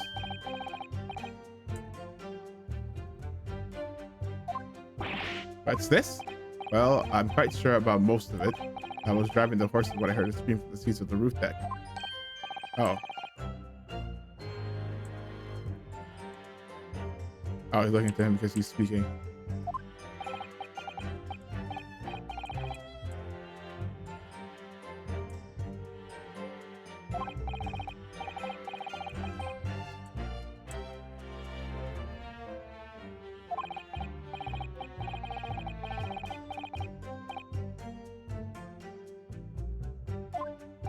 So that's short. You didn't see the moment when the victim was actually stabbed at all. I really thought I did, but when I go over it again in my head, no, I suppose I didn't actually see the precise moment of the stabbing. Hold on. Excuse me. What are you doing? Do you have something to say about that, Mr. Fairplay? Now you listen to me. I know what you're thinking. You didn't really see the exact moment the fellow was stabbed. What are the chances of that? Eh? Are you asking me or telling me? He's getting flustered. I might be able to extract some new information from him if I answer too clever. Could he have just happened to see the exact moment the crime was committed? No chance. Well, it is a little hard to believe, certainly. Unless you spend your time peeping through a skylight on top of an omnibus, that is. Peeping? I'm a respectable city banker, I'll have you know. And I know what I saw. I remember it clear as Ballarat day. It was a grim scene I don't mind telling you. Thank you, Mr. Fairplay. Oh, excuse me if I was getting a little hot under collar there, my lord. I would ask you to supplement your testimony with a clear statement about what exactly you saw. Oh, I can do all that, all right? I'll tell you just how grim it was. You think I forget the sight of those blood-soaked hands after the butcher stabbed the man? There you go. Nope, you didn't see any blood-soaked hands. Nope, they're not soaked. Objection. Blood-soaked hands? Well, I admit that soak might be laying out a little thick, but anyway, there was definitely blood all over them. Both of them were covered in it. But that can't be. Well, I'm very sorry to disagree, Mr. Fairplay, but that's more than a little peculiar. What? Here are the gloves worn by the defendant, Mr. McGilden, on the night in question. Oh, yes, right. And there certainly does appear to be a sizable dark color stain here, but as I'm sure you can clearly see, I wouldn't say these are stained. It's only the right-hand glove In short, Mr. Fairplay, your testimony is inconsistent. Yeah, but no, that can't be right. So you're the liar here then. Yeah. That's right. You were quite clear about it. You said it was both hands.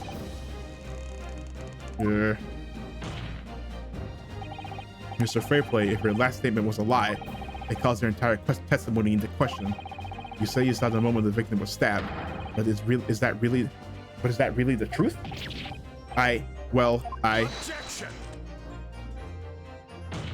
It was a simple mistake. You can't justify accusing the man of lying.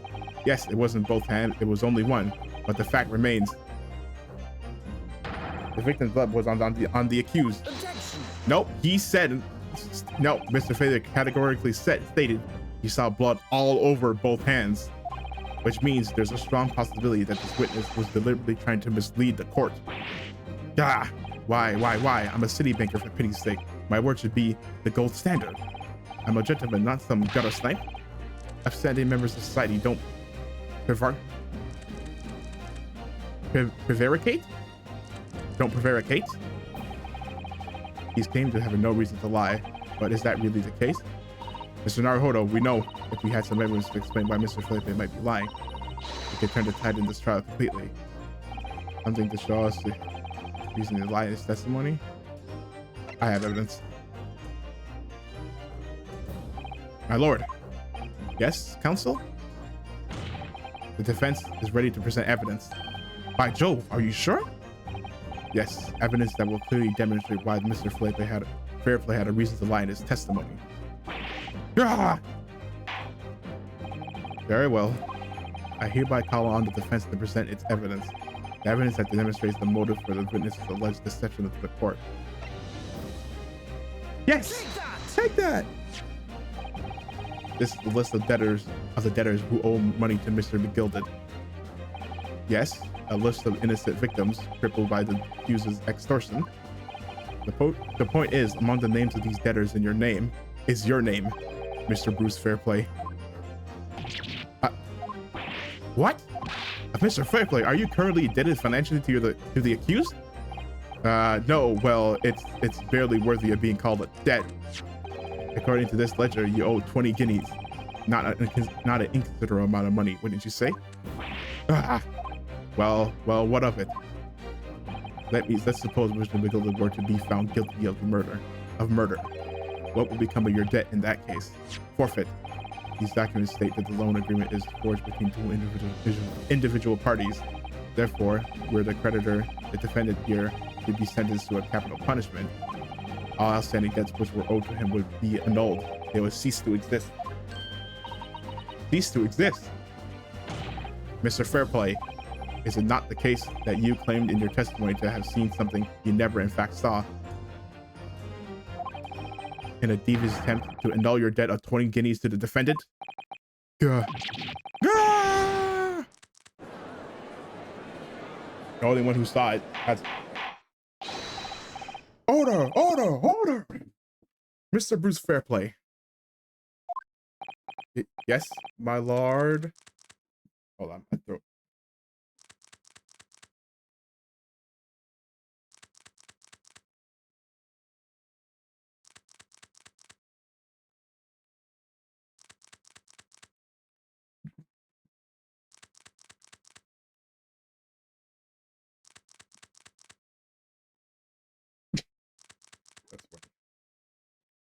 My lord, let me ask you again, and be aware that your answer may have the most serious implications upon your future, sir.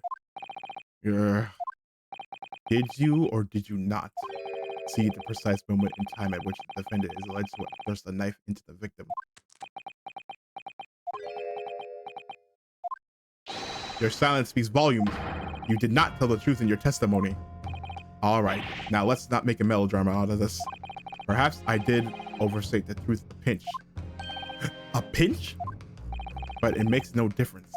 I definitely remember seeing blood on McGilded's hands. Both of them. Objection! Yet only one of the defendant's glove, which we have here as evidence, is stained. So you keep saying I wonder if I might be allowed to speak, sir. Go ahead, Mr. First. Well, the thing is, I think I remember seeing it myself, as it happens. Seeing what? The blood, sir, on the assailant's hands. I think, yes. I'm almost sure that it was on both of his hands, not just one. What? Uh-oh. Uh-oh. Right. It would appear that we're going to need further testimony from all you witnesses. This time, I would like to know precisely what you did and did not see. Do I make myself perfectly clear? Yes. Mr. Naruhodo, this is good news.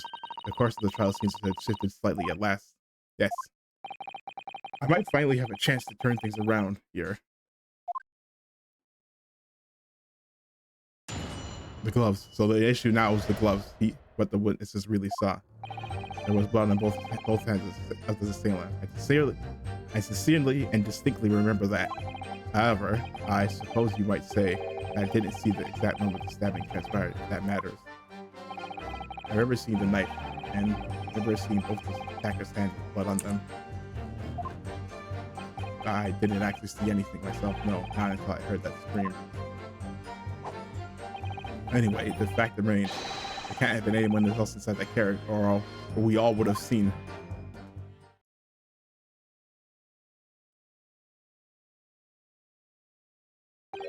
Well, lo and behold, in truth is a fact, not one of you was witness to the crucial moment the crime was perpetrated. I apologize, my lord, but honestly, there was no one else inside the carriage, and the man's hands were covered in blood. That much incriminating evidence is tantamount to saying we saw the man do it. That's really not what testimony is about. Now let's examine the interior of the omnibus once more. There is blood on the seat. The victim's fresh blood is clearly visible on the seat, corroborating the witness's accounts. In other words, there is no substantial nor significant change in facts of the case. Very well. Your cross-examination, please, counsel. Yes, my lord.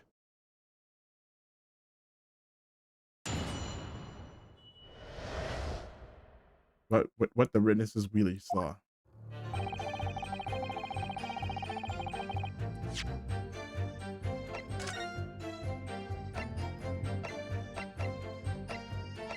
That's how it'll save.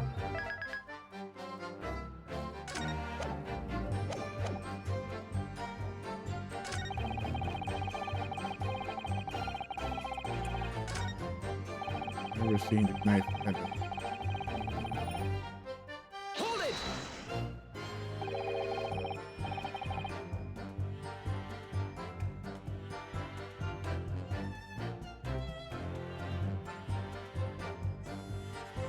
You definitely saw that too? Blood on both hands? Yes, sir. I mean, I know what you're going to say. Only one of Mr. McGilda's gloves have any signs of blood on it. Yes, that's right. Thing is, as far as I remember, sir, when I looked down and saw Mr. McGilda sitting beside the other fellow, I don't believe he was wearing any gloves, sir.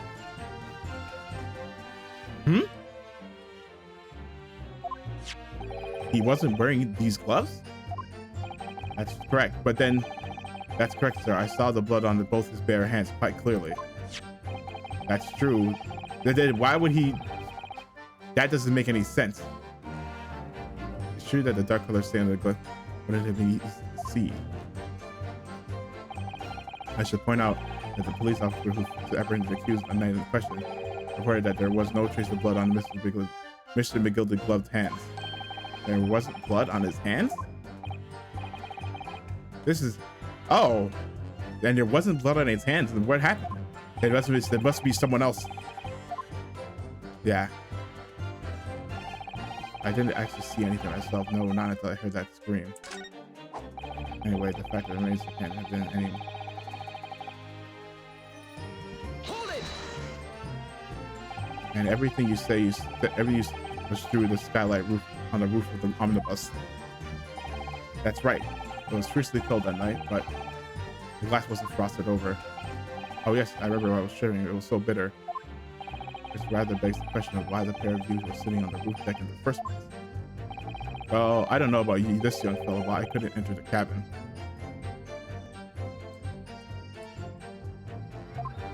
Oh, why not? Well, Deader was right there. It was locked from the inside.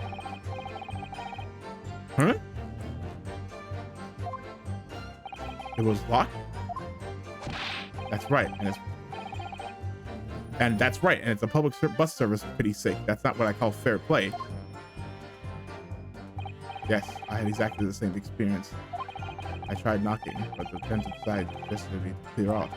So I had no choice but to climb up the roof deck and look down joggingly into the warm cabin. Look down just longingly into, I said joggingly, longingly into the warm cabin below. The thing is more noticeable. I can assure you I wasn't just looking down. I was glaring long and hard.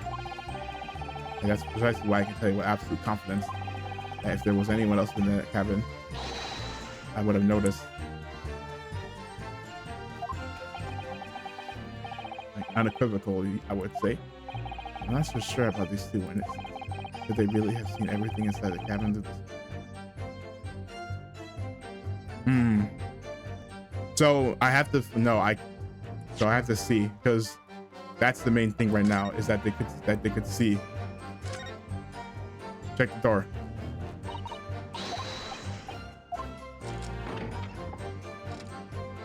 Wait, is there even a lock on the door?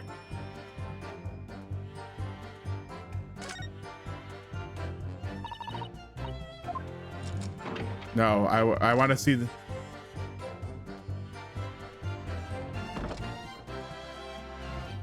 Okay.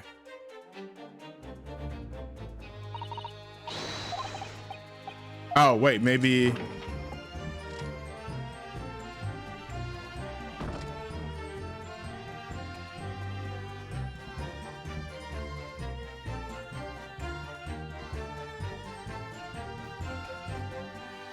No, sorry, not that.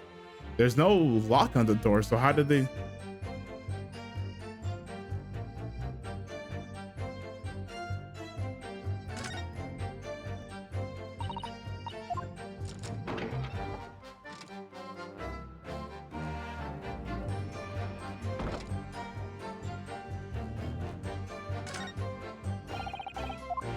No.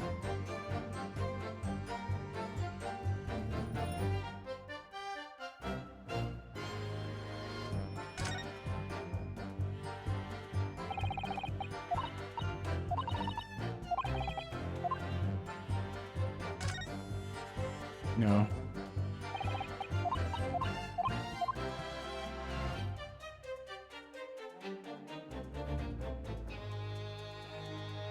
Fifth Avenue.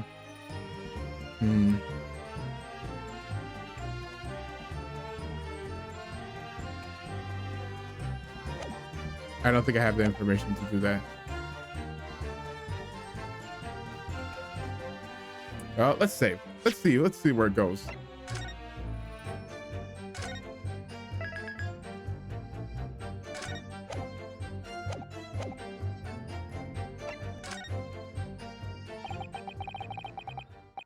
Allow me to confirm one thing, Mr. Fairplay. You were riding this omnibus and witnessed the events in the cabin through the skylight and the floor in the upper deck. Oh, were they sitting beside each other? In that case, there is a portion of the cabin interior that would have been out of sight from you. What? By golly, really? Obviously at this stage we can... Oh! He wouldn't be able to see the cross. But their possibility cannot be denied. At the time, there could have been an... Objection! Enough hypothetical meandering, my Nipponese friend. The prosecution demands that you substantiate your claims. After all, the scene of the crime is here in the flesh. Very well. I will very well uphold the prosecution's demands. You can't see.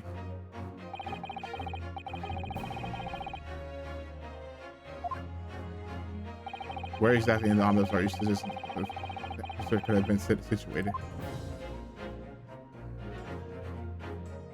This right here, right here. If they were sitting here, they couldn't see directly under them. Take that! Both rows of seats on the roof face in the direction of the travel, whereas seats in the closed cabin face each other.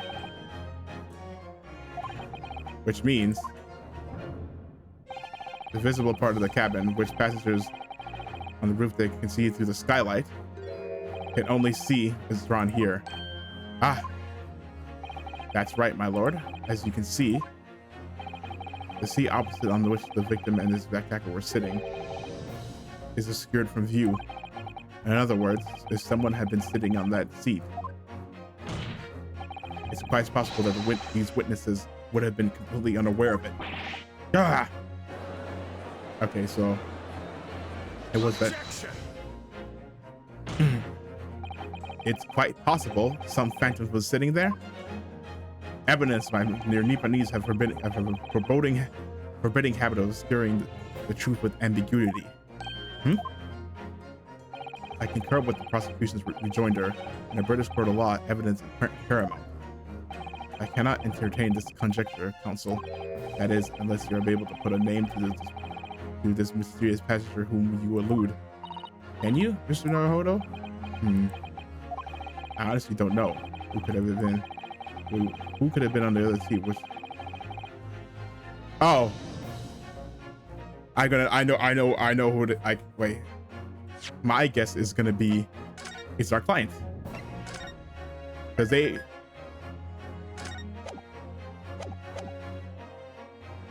I have an inkling. I understand, my lord. The defense would like to put forward a name. Oh, you got another one? You are a fool. The response was a desperate attempt by a man who has no notion of his own limitations. A toast to hard lessons not yet learned. Let us not delay, counsel. The defense is still to name the passenger in the other seat. This could be it. This could be the chance I've been waiting for to turn the trial in my favor.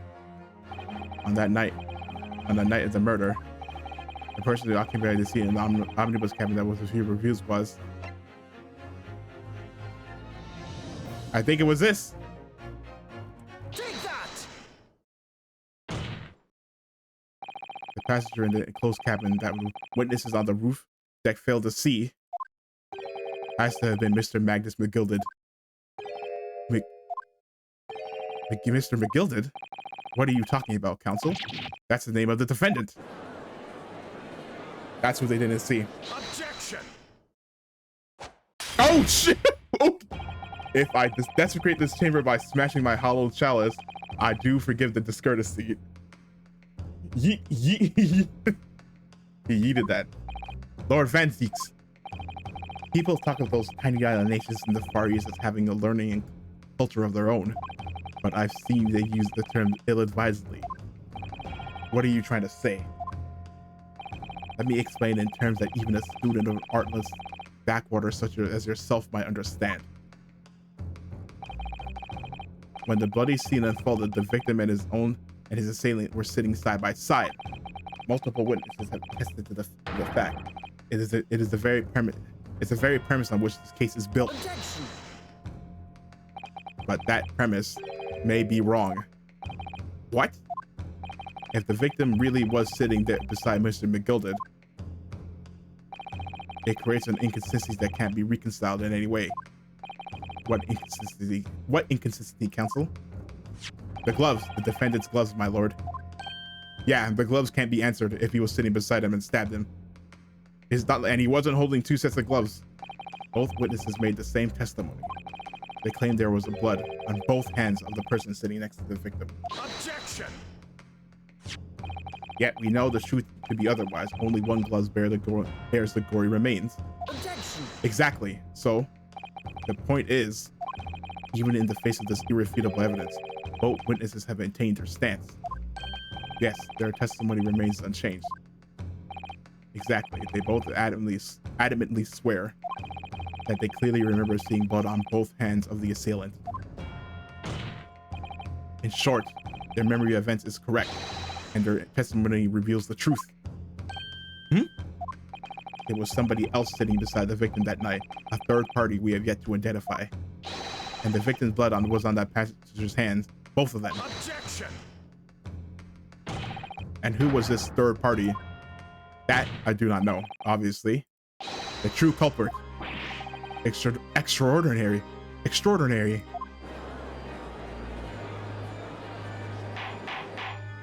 Order. Order. What exactly are you postulating? Objection! Objection. The defense postulation is just that. Nothing more than conjecture. The witnesses have clearly stated that they saw the accused. Objection! As we know, but we just proved that they didn't. But when elaborating on his testimony, Mr. Fairplay said that two of them were wearing hats, and I couldn't exactly make out their faces. Yes. The tops of their head were obscured by the roof. I could see the rest of them, though. Yes, that's right. Both gents were most certainly tatted. Hatters tend to notice such things, sir. And what particular side of the hat did the two gentlemen spot, Mr. First? I'm afraid I don't remember. And you call yourself a hatter? The style of hat makes no difference here. There is no third passenger in that cabin. How can you be sure? Because if there had been, the accused Mr. McGilded would undoubtedly have offered to disclose the fact. Unless, that is, you are proposing an even more presumptuous explanation. Well, he said no. He said he was sleeping. That the accused failed to even notice the presence of a true culprit in the very cabin in which he traveled. No, remember he said he was sleeping. He falls asleep. He's right. If there was another person traveling in the closed cabin of the omnibus, it's inconceivable that Mr. McGilded would have been unaware of it. Order, order. There is clearly a simple solution to this problem. Ask him. Bring the accused, Mr. McGilded, to the stand. Well, what say you, counsel? The prosecution objects, my lord. On what grounds? As a suspect, he will have already made a full statement to the police. But what if there's some reason why he's unable to speak freely? Magnus McGilded is no uneducated ruffian. If it indeed turns out the man has been withholding information, you can be sure it will have been most deliberate act. Counsel for the defense, what is your opinion?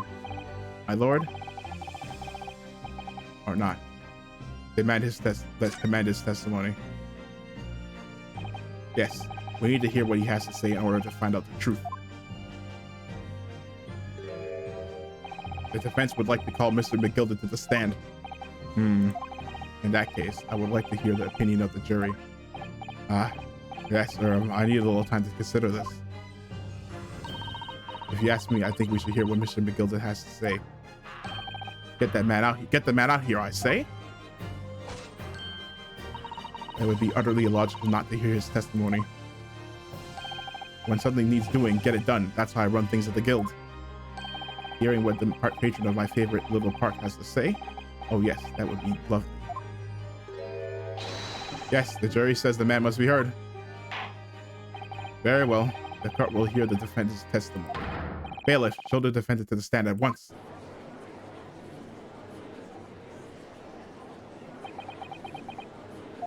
Now, maybe that what actually happened that night will finally become clear.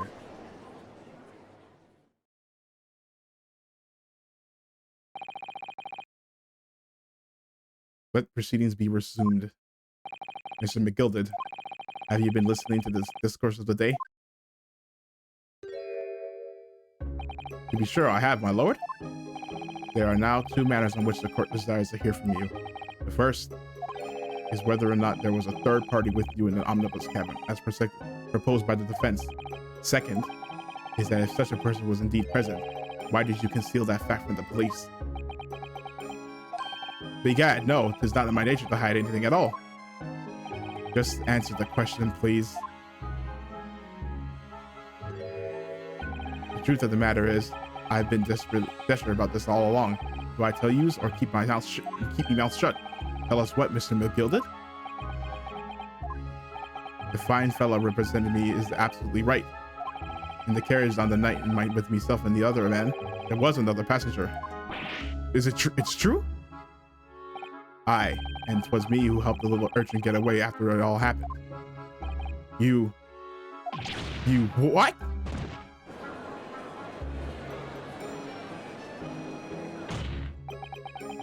Well, basically you're accessory now. No, Magnus McGilded. That convenient excuse can't save you now. I'm truly sorry, so I am, Lord Van Zix. I'm sure you'll be wanting to know why I said nothing when I was taken by the police. I do be having a very good reason, I assure you. Which was, well, the little child was just in the wrong place at the wrong time, and not in any way involved, you see? What? If the police had known that one was there, they'd have assumed she'd done it. They'd have hauled her into this here courtroom just like myself. I was only trying to spare her that. Young hearts and young minds are easily damaged, my lord. And who was this young child of whom you speak? That I don't know. You don't know? Well, the wee thing just appeared to happened to be in the carriage that night. I never saw her before or since. Objection! We have absolutely no reason to believe this man. The prosecution calls for the witness's statements to be disregarded by the court. You know, I wouldn't be surprised if the urchin isn't here in this courtroom as we speak, listening to the proceedings. What? Ah! Smoke! Ah! Fire! There's a fire! Look! Someone's trying to get away! After them! It's no use! I can't see anything through all the smoke! What is going on? Be careful, Mr. Naruhodo. Cover your face. Bailiff, don't let the accused escape. Secure the omnibus. I hereby call an emergency recess. Bailiff, ensure the defendants in custody and clear the courtroom. And we were hurriedly removed from the smoke-filled courtroom by the bailiff. Amid the scenes of chaos as people stumbled over one another in their desperation to flee the chamber. We had no idea what was happening. All we knew was that, for the time being at least, the trial was suspended. Yeah.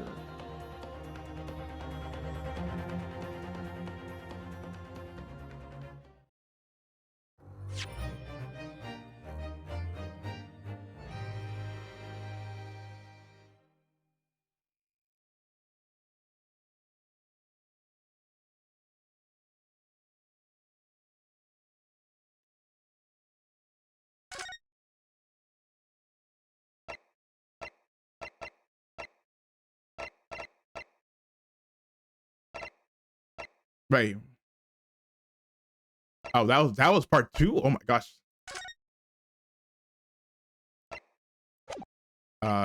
Wait. Oh, this was it. Okay, yeah.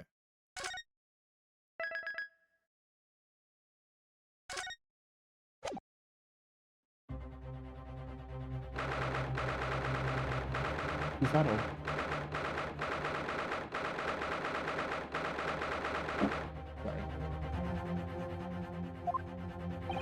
What on earth just happened in there? Mr. Naruhodo, I managed to find out what happened. Mrs. Sato, I was told it was an advanced form of a smoke grenade, a type of exploding device that releases smoke. A smoke grenade. It sounds like the sort of thing ninjas use. They're just making sure everything is safe now. I think the trial will start again before long. But who would have done something like that? The police managed to catch someone who was trying to flee the courtroom, apparently. Flee the courtroom? Why? Well, it's a young girl of around 15, I hear. A young girl? Then could it be the other passenger that Mr. McGilded was just talking about? My thoughts exactly. He did it right when he mentioned her. So he wasn't lying. Oh, what's become of Mr. McGilded, actually? There are so many things I need to ask him about, but he's not here. I think he was summoned to the prosecutor's antechamber to answer questions, along with the young girl. Who is she, I wonder? And what was she even doing here at the trial? He was taking a huge risk, and for what possible benefit to herself? There's another matter that's troubling me. What's that? The 20 pence. Oh, according to the coachman, Mr. Beppo,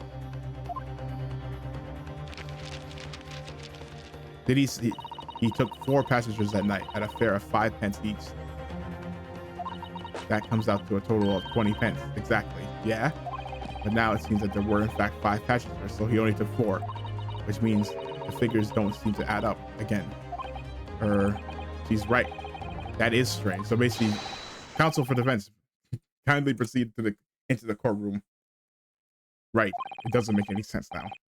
It should be 25 if he took 5.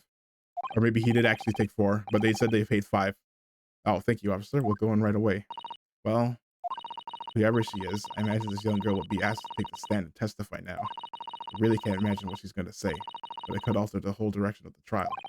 Well, we'll know soon enough, Mrs. Zato. Yes.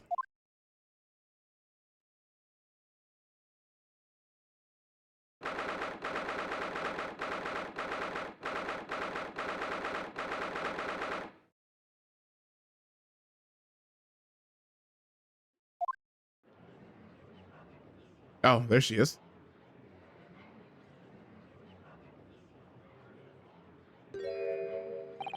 There's the young girl next to Mr. McGilded. Look, he must have been the one who caused the disturbance before. Well, after that rather eventful recess, the court will now resume the trial of Mr. Magnus McGilded. Now then, Lord Van Zeeks. My lord?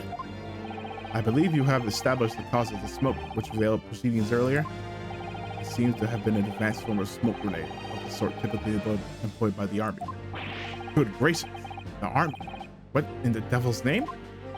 It was an elaborate attempt by a young girl to cloak her escape from the public gallery, but she was caught, and now occupies the stand. Your name, girl? Are you responsible for the smoke grenade which induced such a pandemonium here in my courtroom? What is the meaning of this deplorable behavior?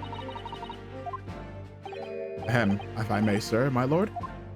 Yes, Mr. McGilded? I think perhaps I ought to explain here. Why is it that this weed was here in the first place, and why she tried to bolt like that? It's all tied up with the events of that night, so it is. Explain yourself. Very well, Mr. McGilded, give your testimony. You will explain to the court exactly how this young woman is involved in the case.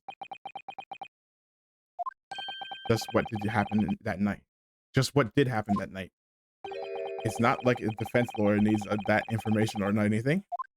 Yeah, he didn't tell us. This is the first time we're gonna hear it, I guess. The young girl. On the night in question, I took the back seat in the omnibus and promptly nodded off. Then Begora, a loud thud and a wee scream woke me up with a fair start. There was a fella collapsed on the floor at my feet, so I sat him up in the seat across from me. When I turned to find out where the scream had come from, and bless my soul, what did I find? There was a child in there, all curled up in a ball, hiding her wee self away.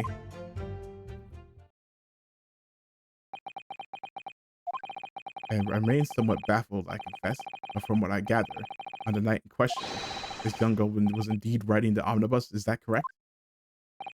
It is exactly as the defense counsel said. This last was the 5th passenger, my lord.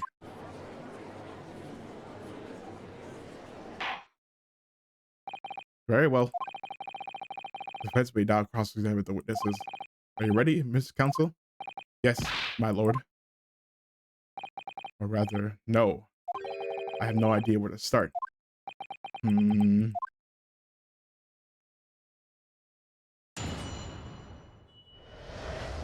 The young girl. On the night in question, I took back the seat, nodded off, then Begara, a loud thud and a wee scream. Hold it! Scream. A loud thud, you say, and a scream? Aye, that's right. How can I explain? It was like the sound of someone falling to the ground. That sort of noise. So you think it was the sound of Mr. Mason falling to the floor, having been stabbed? Well, now, you'll remember I was asleep at the time, so I wouldn't like to say. When the sound woke me, I opened my eyes, and there wasn't a soul to be seen in the carriage but the fellow on the floor. You didn't see anyone? But at the same moment, you did hear a scream. Ah, from the seats above on your roof deck, I presume? Not above me, no, my lord. It was from inside the cabin. But I wasn't altogether thinking about the scream. No, I was too stunned by the desperate sight before me eyes. There was a fella collapsed on the floor at my feet. I sat him up in the seat. Did you not see the knife in him? Oh, oh, wait, that means, uh-oh. Hold it! Wait, so there wasn't a knife in him? You sat him up, the victim, you mean? Yeah, I did, on the seat across from me, as I said. I could plainly see the poor devil was already gone, and you wouldn't leave a dead man just lying on the floor now, would you? There's a common courtesy, so it is? I find that a little hard to believe. Lord Vansies, now why would that be? You wake to find a man lying dead at your feet in a carriage, and then any normal person would hail the captain. Any upstanding member of London society, that is. Well, now, as you know, I'm in something of a special line of business. The business of lending money at exorbitant rates of interest. Unfortunately, my lord, not everyone is thankful for the help I offer them, and some would even see me dead. So I do try where at all possible to avoid getting myself in a tangle with trouble. So, are you suggesting you were going to leave the man there? Heavens alive, no. I was always intended to report it, so I was. Only I had in mind to find out whys and wherefores first. The whys and wherefores. Right, you are. There were some details I wanted to understand before anyone else got to meddle in. The wee scream I heard, for example. Wouldn't you yourself do just the same? That's true. The GB says he heard at the same time as his thought was the victim collapsing. And I turned around. Was it? I'm afraid I don't understand. I'm sure you told the court there was no one else in the carriage except yourself and the victim. So I did, sir. So I did. As far as I could see, that is. What do you mean by that? Well, now, there's a queer thing. The wee scream I heard as I woke up. I came from, if you'll excuse my vulgar expression, under me backside. What? Good gracious! Under your backside? And when I lifted the seat on which I'd been sitting, I found there was a wee cubby hole there for. Oh, yeah, there is. Nasara, we can examine the omnibus ourselves. Remember? Yes, of course. This would be a very good time to have a thorough look. Okay. Let's go over it again. I opened it before. Yeah, if I could not. Oh, was that there before? I'm pretty sure that was not there. That wasn't there before. That's blood, isn't it? Is something wrong? Oh, it's just, well, this blood stain is so obvious, that's all. And yet Fancies has made no mention of it. No, no, I'm gonna go back to that was not there. Why do I have such a bad feeling about this? Okay. Yeah, okay, so yeah, it did change. Okay, so it changed. It was not not empty before. There was stuff in here. This is a storage compartment, but there's nothing in here. It's totally empty. Something doesn't seem right here, but I can't figure out what it is. Yeah, no, this is different. Something is different. No, this is a different. Yeah, no, that's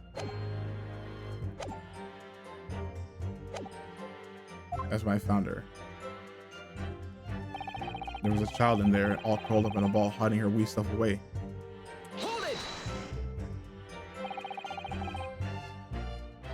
You say she was hiding herself?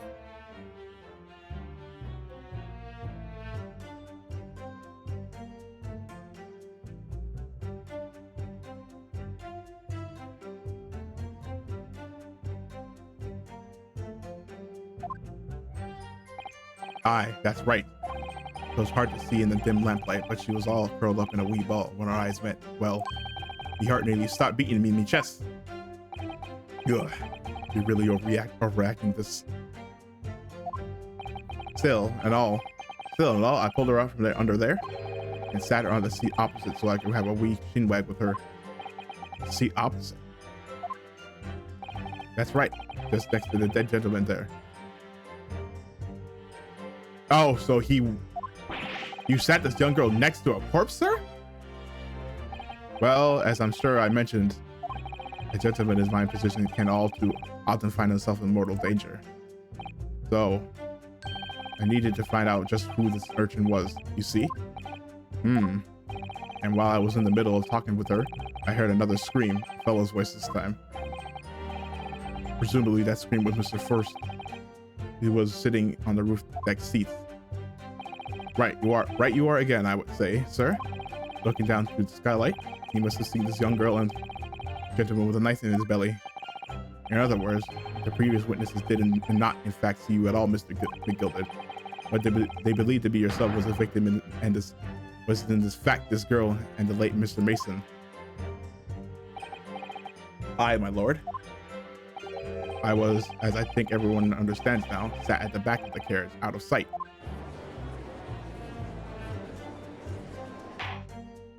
It is certainly plausible. Defendant is somewhat diminutive of his stature, readily confused perhaps with this young girl. After that, of course, with the scream from the gentleman over us, the driver realized something was wrong, pulled up the horses. Wait, but I do wonder how you must be feeling, Mr. Naruhodo, being the defendant's lawyer and yet finding himself as stunned as everyone else at this testimony. Let's just say it's trial. We certainly had precious little time to talk to Mr. McGilded before the trial. But we must be spirited. We must just try to learn all the facts we can. When we arrived in London this morning, I didn't see my day planning out like this. Mr. Naruhodo, no grumbling, even in your head. How did you know? She's a mind reader.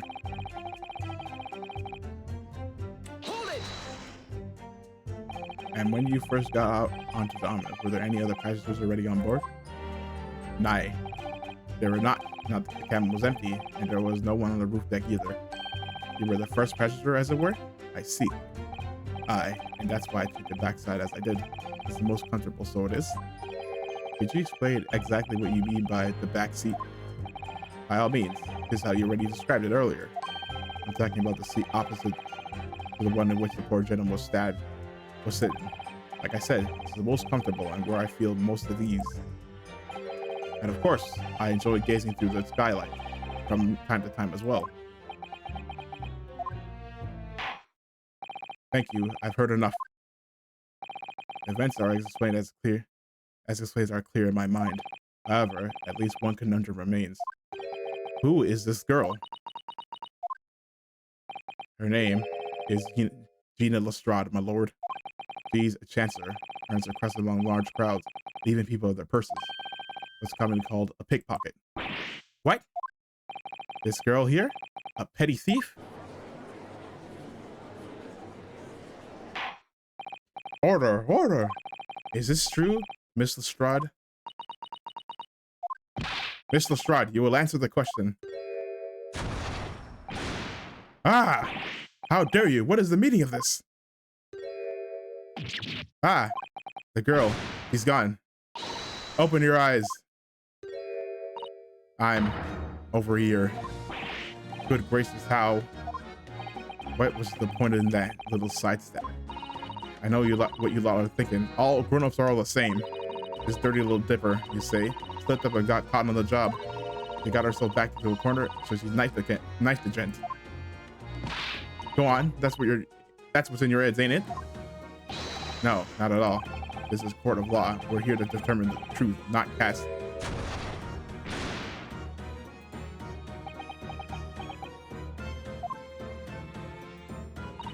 Look, knives are for cowards. Only thugs use weapons like that. All I need for what I do is these fingers. I'm a professional, all right? Maybe not in your eyes, but I got pride in what I do. Let me guess. You don't count smoke guns among weapons for thugs? Oh, this? Yeah, this was in a bag I lifted the other day. Oh, I know, that's Thing's gun. That is Herlock's, Mr. Sholmes. Oh yeah? Oh, this? Yeah, this was in a bag I lifted the other day, down where they keep the four-wheel drags. It's nice, isn't it? I like the pink vest. Ah, do not wave that thing in my direction again. So, You admit that you were riding the omnibus at the night in question? On the night in question?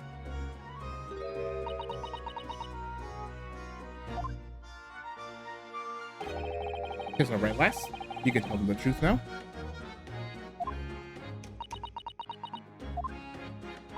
All right, yeah. Just like the Irishman said. The court accepts this girl, Miss Gina Lestrade, as a valid and significant witness in this case. Accordingly, young lady, we will now hear your testimony, if you please. You will tell the court exactly what happened in the omnibus on the night in question. All right. If I have to have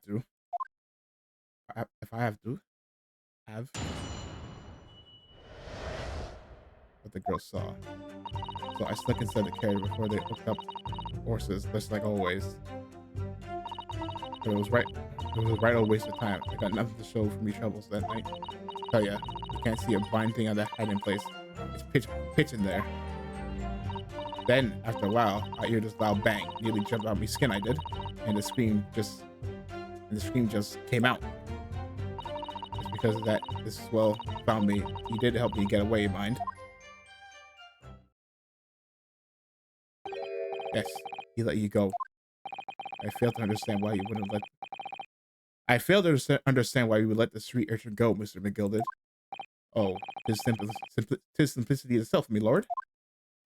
You see, she couldn't possibly have killed the other passenger. I knew that for the fact. How? As I'm sure I said before, sir. She was in the thing. She couldn't get out, so no, it wasn't her. I was sitting right on top of the place where she was hiding herself. I think a demonstration is called for.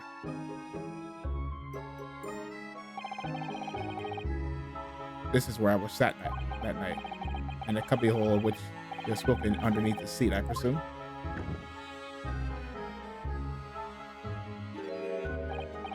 Yes. It does appear to be just large enough to accommodate some of this girl's stature. Aye, but of course, the wee lass was stuck in here because I parked myself on the seat for the duration. Ah, so you see, that's why I let the lass bolt. I knew that if the police found her here, they automatically assumed she'd done it. But I couldn't live with myself if a young life was ruined when all the time I knew she was innocent. Even though you must have realized your actions would result in your own innocence being called into question. Not at all, my lord. I'm not at all. I knew in my own heart that I was innocent. So I thought I was worth taking a punt on my own good name for the sake of this less fortunate lass. Oh my goodness. What a perfect gentleman. My lord. This fine example of a man cannot possibly be guilty of a heinous crime like this. I'm ashamed of myself for ever doubting you, sir.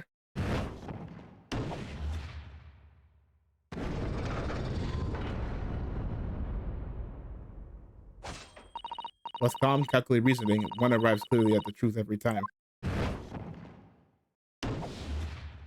We're not done.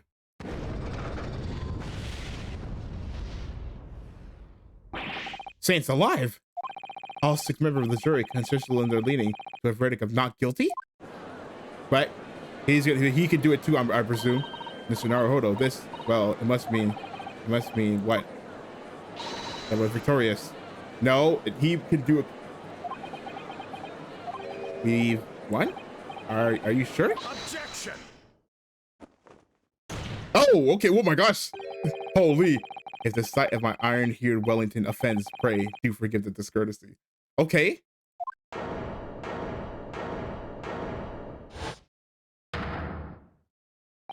This really is a consummate example of the one monumental flaw in British judicial practices, where evidence and reasoning should paramount.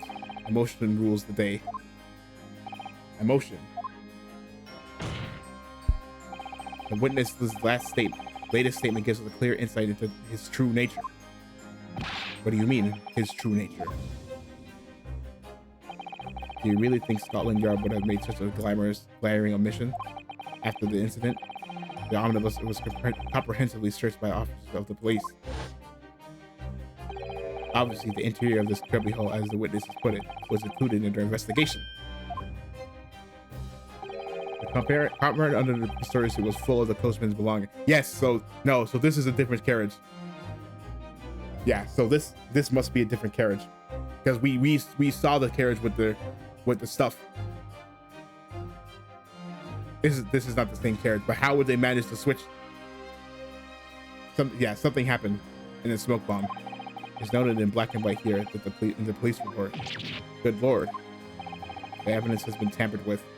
Yes, yes, this is different. In order to corroborate Mr. McGilda's story, someone has unlawfully removed everything from under the seat. What? Yeah, the coach is different. It was not empty. Order. How could such a devious contrivance possibly have been effected, counsel? Naturally, we must acknowledge the deficiencies of the constabulary in allowing this to have happened. However, I assure you, when the omnibus was wheeled into this courtroom this morning, the compartment under the seat was not empty. No, it wasn't. We saw that. Well, my Nipponese friend?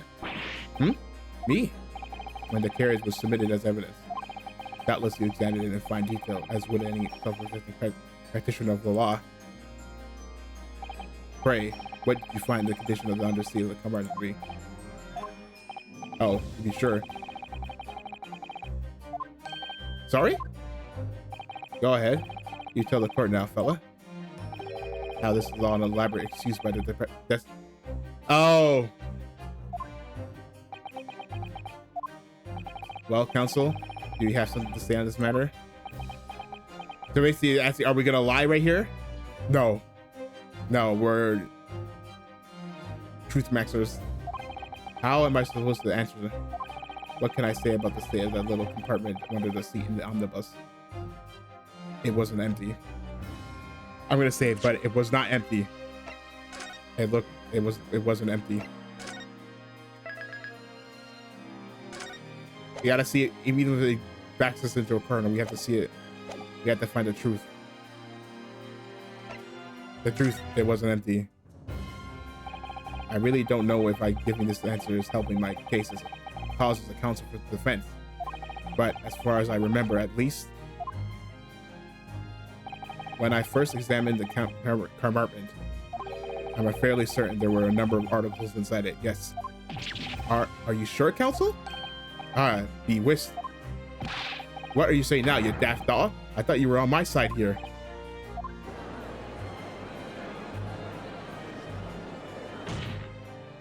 What game are you playing? Your task is to defend a man in the stand. Why would you say something to compromise his position? Because I believe, because it's the truth.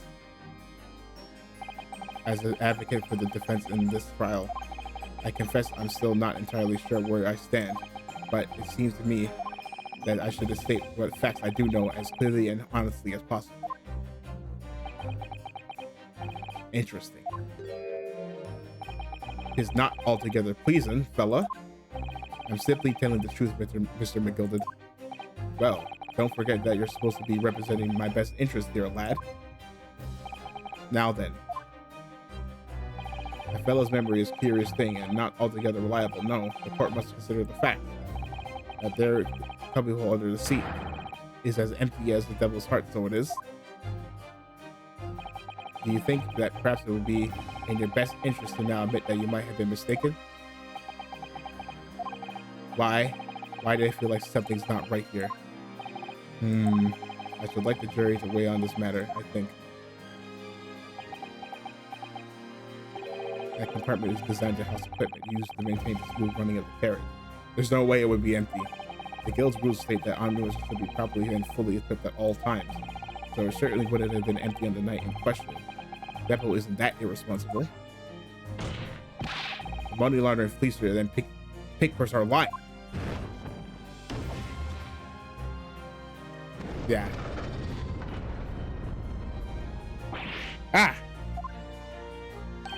I can't believe I was nearly taken in. Sick and Lynch are always thinkers, nothing but cowards. A lot of them. What? Oh no. It's a trick. Of course it's a trick.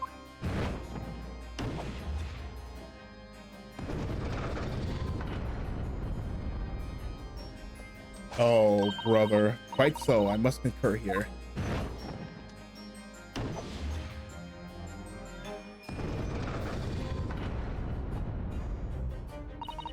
With calm, calculated reasoning, one arrives clearly at the truth every time. Yes, but every time a different truth, it seems.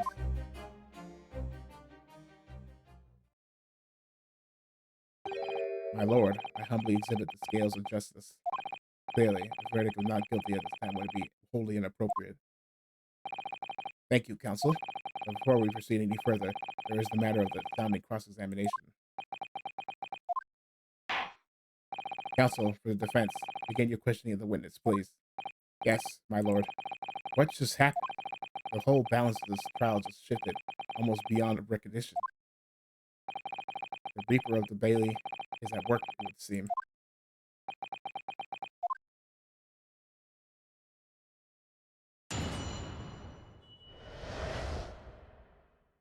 Hold on, I'm gonna use the washroom. Hold on, one sec.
Sorry, I'm back.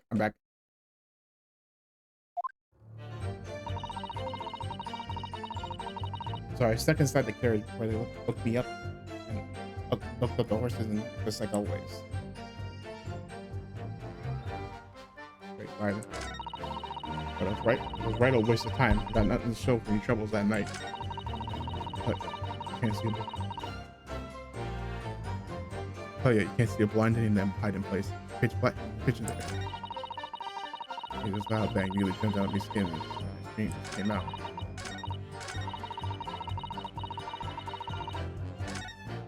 Okay. Members of the jury had decided the defendant was innocent. For one brief shining moment, yes. It's clear that they are still very unsure. We could just find some conclusive piece of evidence. I'm on this new question. So we since the verdict we want. Yes, I think you're right. And I have this niggling feeling. Something's bothering me, but I just can't quite put my finger on it.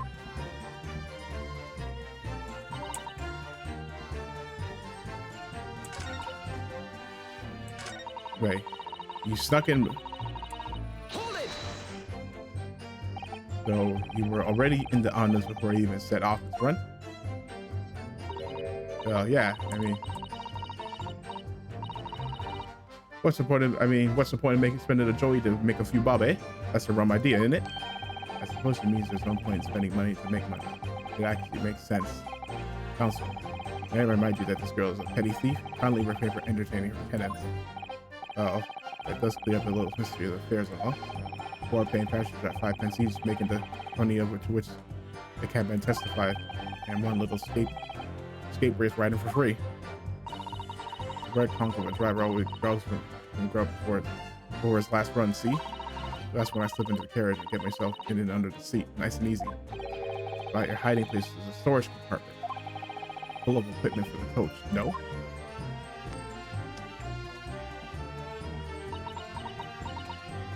Yeah, that's the sus thing. Yeah, there's brushes and buckets and whatnot in there. Sure. I've always took all that out and cram it in a corner somewhere. No one ever seems to bother much. And yet, according to the report filled by the police officer who first arrived at the scene, the apartment was full of such paraphernalia. Well, I don't know nothing about that. Like I said, I moved all that stuff out so I could hide under the seat. That's all I can tell you. See, we reached the end of that line of inquiry. Continue. No waste of time. I got nothing to show from your troubles that night.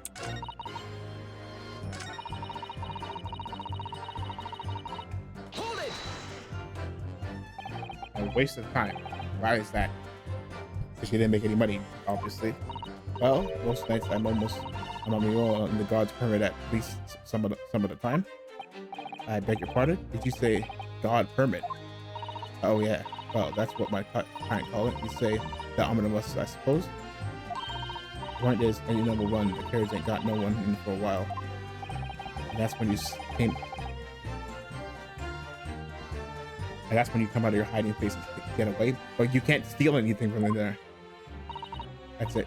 Only that night. This cove was sat on me right from the start. And I didn't budge the whole way, did he? Not 1 inch. I was totally stuck. You mean to tell me that you were present in the carriage for the duration? You were under the seat the entire time while the events unfolded in the closed cabin? Yeah. Right, mister? To be sure, I was shocked as anyone. You don't expect to lift the cushion that you've been sat on beside a child now, do you?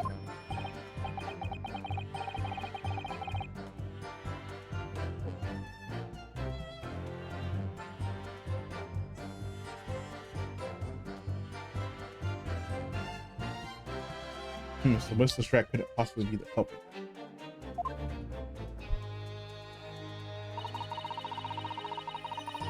I'll tell you can't see a blind thing in that hiding place. It's pitch dark in there. Hold it! So you couldn't see out into the cabin at all? Not a jot. Most days I push the cushion up to the head, give it a look at the crack. But I can't have a butcher's at. Then I can have a butcher's at who I'm gonna fiddle. I thought you were gonna pickpocket, not a butcher. I mean, I can't have a look. See, like under ain't as plush as the other ones. See, most of the time the passengers plan themselves for the opposite. But for some reason, that night, this eared Irishman spent the whole journey right over me head. And for that reason, you were able to push the cushion up the peek out. I see. Truth is, I ain't too happy in a small dark place. It feels too much like being thrown into clink. But that's the only place I'd hide in the carriages, so it's Obson's choice. Why does she just stick the pick in people's pocket and open it? I say there's some reason that she's not letting on, judging for her demeanor.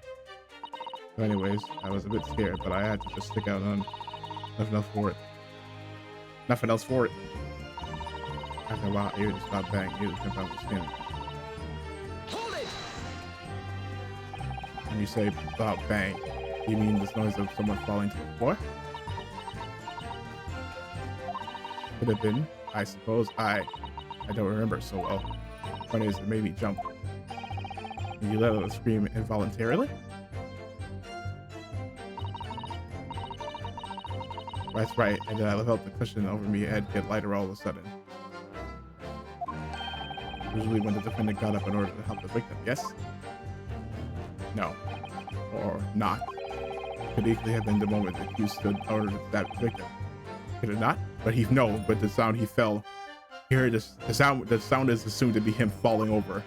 Well, girl, did you see what happened at that crucial moment? Yeah, I saw it. I pushed up the cushion and had a quick push as well. But I had a chance, didn't I? The Irishman was sitting up the block while it fallen low on the ground floor and on the seat opposite.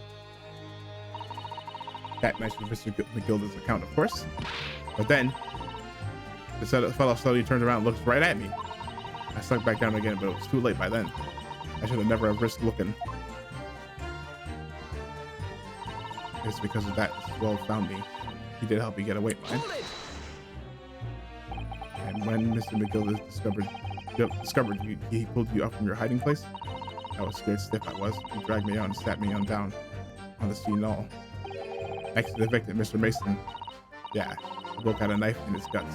He was still bleeding when the carriage lurched a bit, and he ended up falling onto me. How awful. Both me hands got covered in blood. It made me feel sick as a thought. Oh, hold on. Both her hands covered in blood? That must be what the rooftop passenger saw.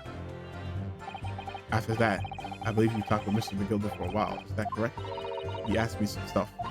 He wanted to know my name and what I was up to, and that I heard something from above. Someone screamed. Yes, Mr. First on the roof deck, one would assume. Well, I didn't want no one seeing me face, so I didn't look up. Then the oarsmen were drawn up smartish, and this year Irishman says to me, "Get back under the seat. I'll see that you can get away later." I'll see.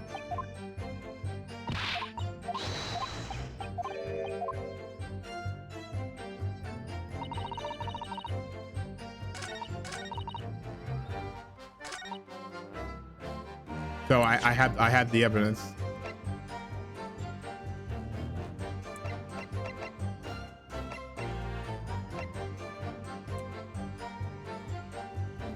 So I gotta check.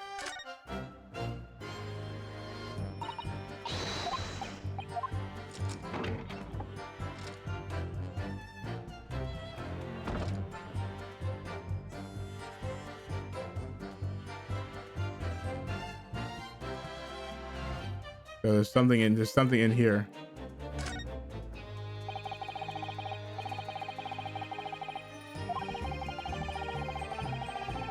That's really, of course, an English gentleman. Oh, I can't rush this, so this is new. It would be quite impossible for her to climb up to the roof deck, so she would have to be seated in here. A woman in the Camino would have the same problem. Women's clothes are very impractical, aren't they? Oh no, this isn't. The seat and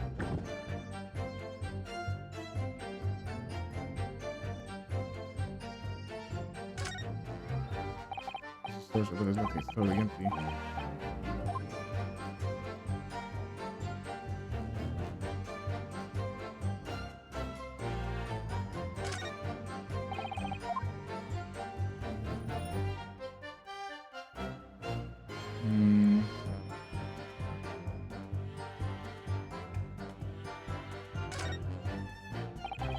Very large skylight, isn't it? It's quite large enough for a good view in the cabin of the roof deck. And or catch many. It can be open from inside the cabin at least.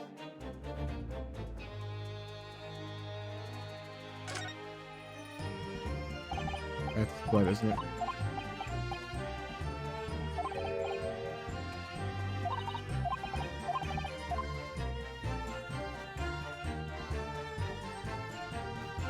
Oh.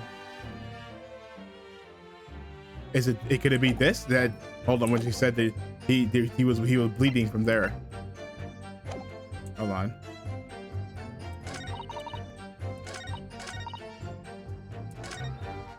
Oh wait, no.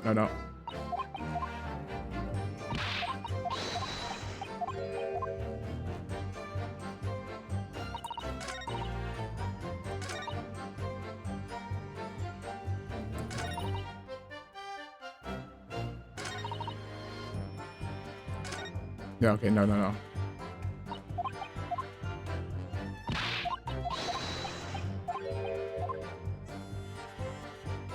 Okay, so I stuck inside the carriage before they looked up. I don't. This is the only thing I didn't press. So you were really on the lose. Oh wait.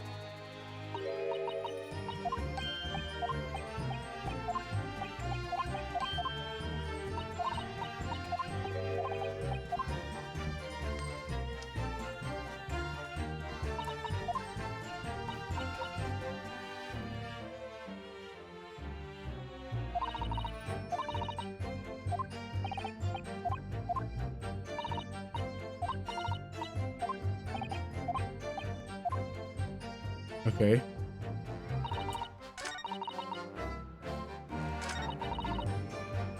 Hold it!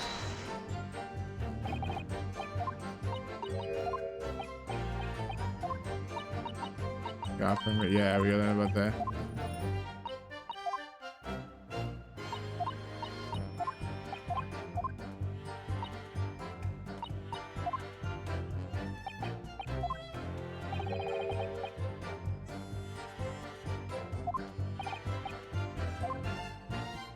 Okay. Hold it! So you couldn't see out the cabinet.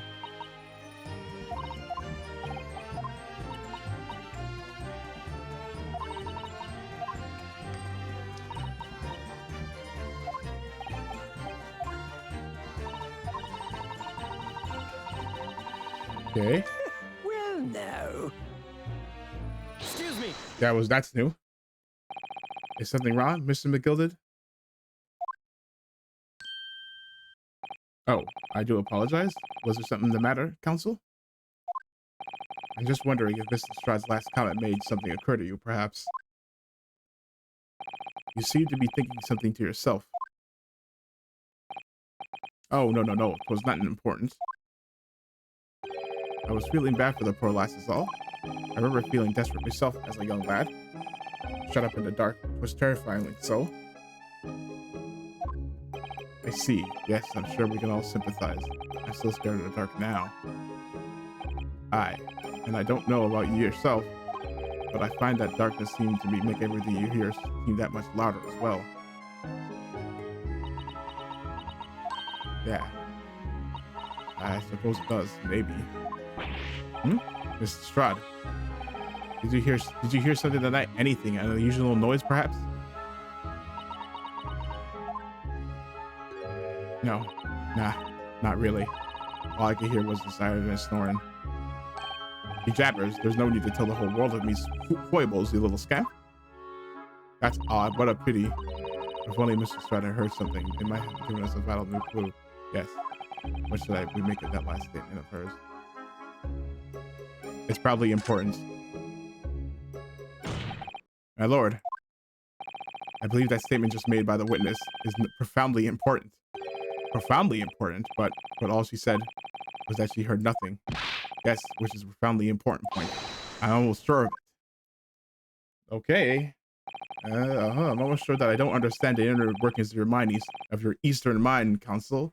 Nevertheless, old Miss Gina Lestrade, you will supplement your formal testimony by repeating that last statement, please. What? Supplement? What do you want about? Don't give me all your fancy stuff. I know what you're trying to do. Well, it won't work on me. That's right. Insult the judge. Always a good move. I was straining me ears to work out what was going on, but all I could hear was snoring. So this is...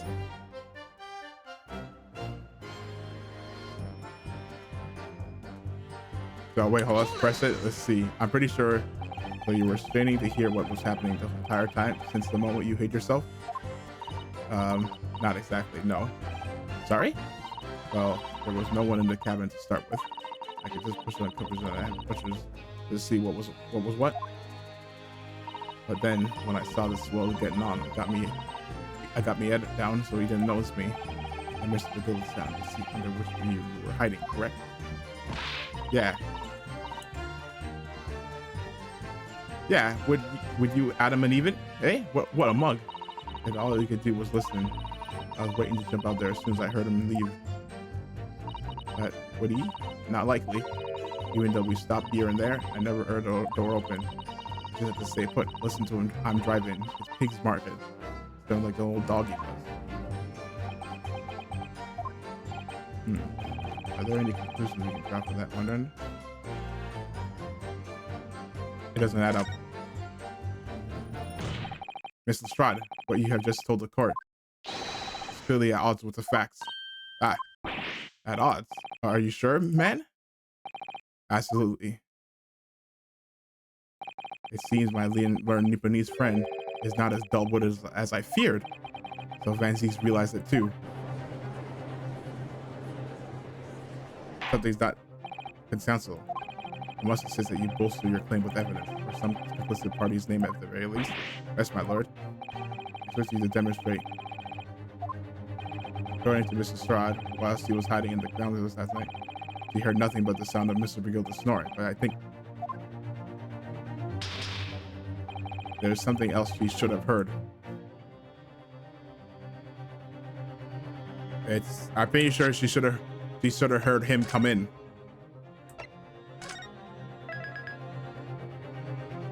She said she didn't hear anything, but you know when he got in. Very well, my lord. Allow me to elaborate. On a particular sound that Mr. Lestrade could not have failed to hear on the night in question.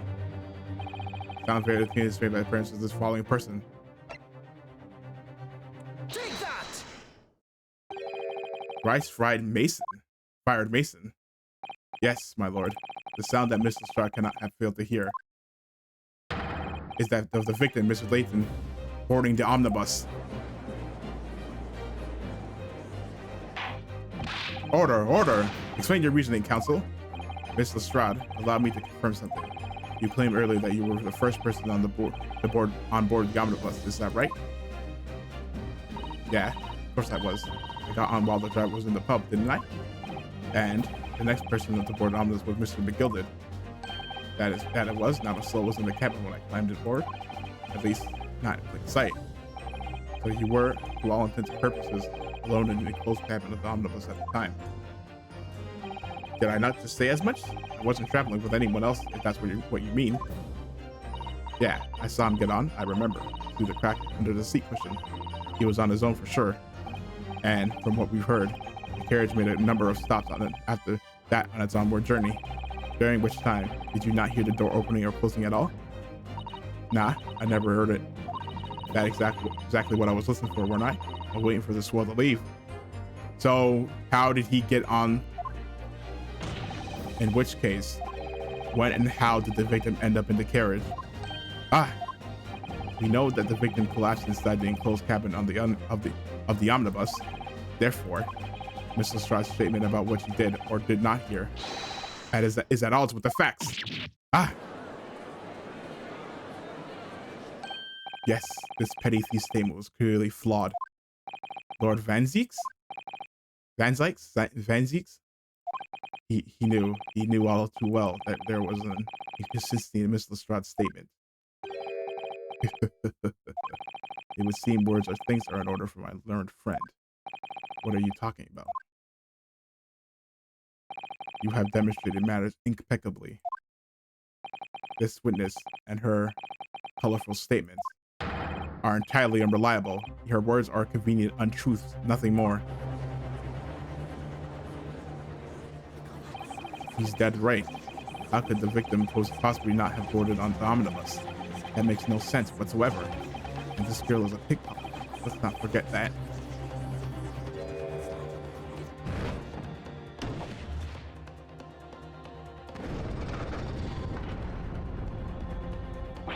Ah, she didn't even say anything. I didn't want to judge the dear little Miss Mite just because she has some rather naughty ways. I must say, I can't abide liars. Neither can I. Mr. Foreman? I didn't want to judge the girl just because she has some less than salubrious ways, but I must say, I cannot abide liars. Uh-oh, it's gonna be all six again. Ah, well, we're toast. Ah, Mr. Naruto, that's 5 jury members leading towards guilty. Well, your consideration for others is refreshing. People needs friend.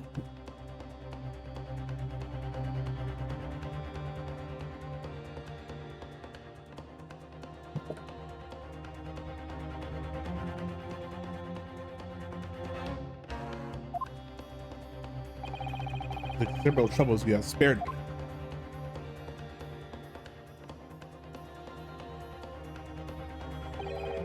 Yes, very refreshing. Ah, ah, ah! What are you playing at? Have you forgotten who you're working for? You elusive Eastern Amadan? This is carnage. It's perfect. Juror number 2 is the only one left. Not sure how this way is going. I know. If we can't find some new way to convince everyone Mr. McGill's illnesses, the judge will rule and will have lost. I very much wanted to believe the words of one of the most respected gentlemen, but those of us in service know we must accept the hard truth. Hold it!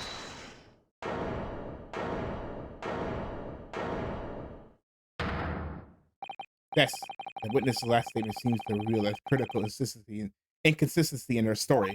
However, if we consider the possibility that her statement is in fact the truth, it may shed entirely new light on this whole case. What are you saying? Counsel? I'm sorry, sir. Whatever do you mean? Counsel, I will not tolerate you attempting to prolong my adjudication. Explain yourself at once. When the accused boarded the omnibus on the night in question, the victim was nowhere to be seen. Subsequently, the carriage door was not heard opening a single time, as testified. So you say he came through the top, and yet the victim's body was found inside the carriage. If this petty thief's words are to be believed, how do you explain the victim's miraculous appearance inside the cabin omnibus?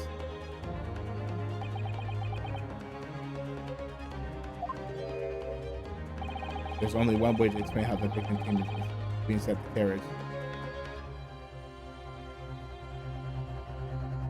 I think I'm gonna say, but I'm pretty sure there was another entrance. There is another way you could get in.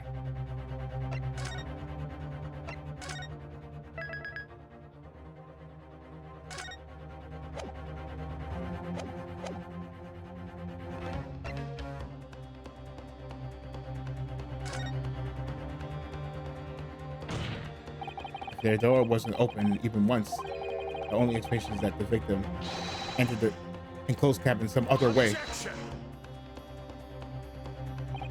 I wondered what new fantasy you would come up with in your blind panic.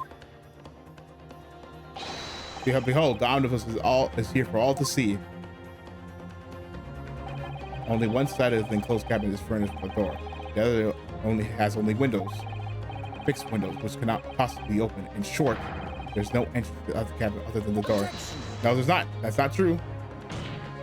But there could be. There's one possibility you haven't considered. Or really, yes, one other way inside that isn't the door. Another opening to use, the use of which allowed the victim to appear inside the enclosed cabin. All right, counsel. Convinced with identify you. Here's the omnibus where this occurred.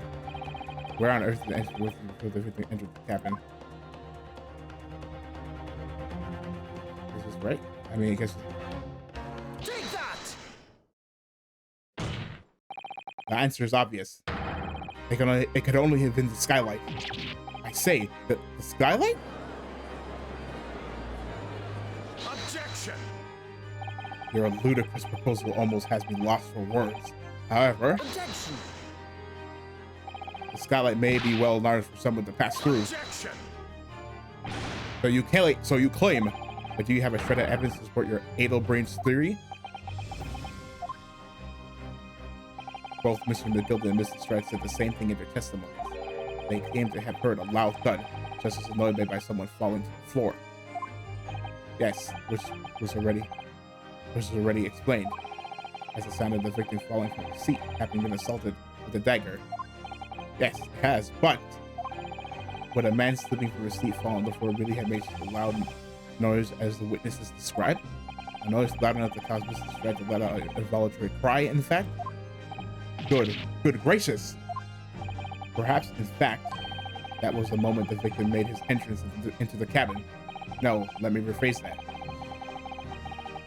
No, let me rephrase that. The victim didn't enter the cabin as such. He fell into it. Objection!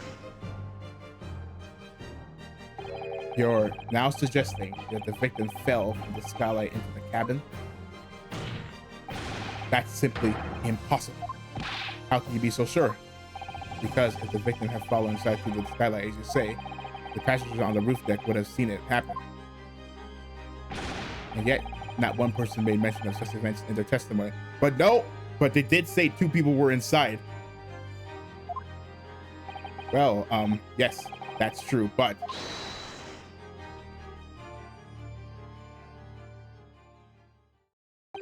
might a humble fella make a wee comment here? Mr. McGilden? To be sure now, the 2 fellows who were sat on the roof that testified before said nothing of the victim falling through the skylight. But it seems to me, my lord, that 'tis not so much a case of them not saying it, but them not seeing it. It is a case of them being unable to say. Huh? What? I think perhaps the 2 fellas do be having some of a compelling reason not to mention what happened. Would you not agree? Fine ladies and gentlemen of the court, of the jury? Huh? Oh my goodness, surely not. Those 2 chaps on the roof?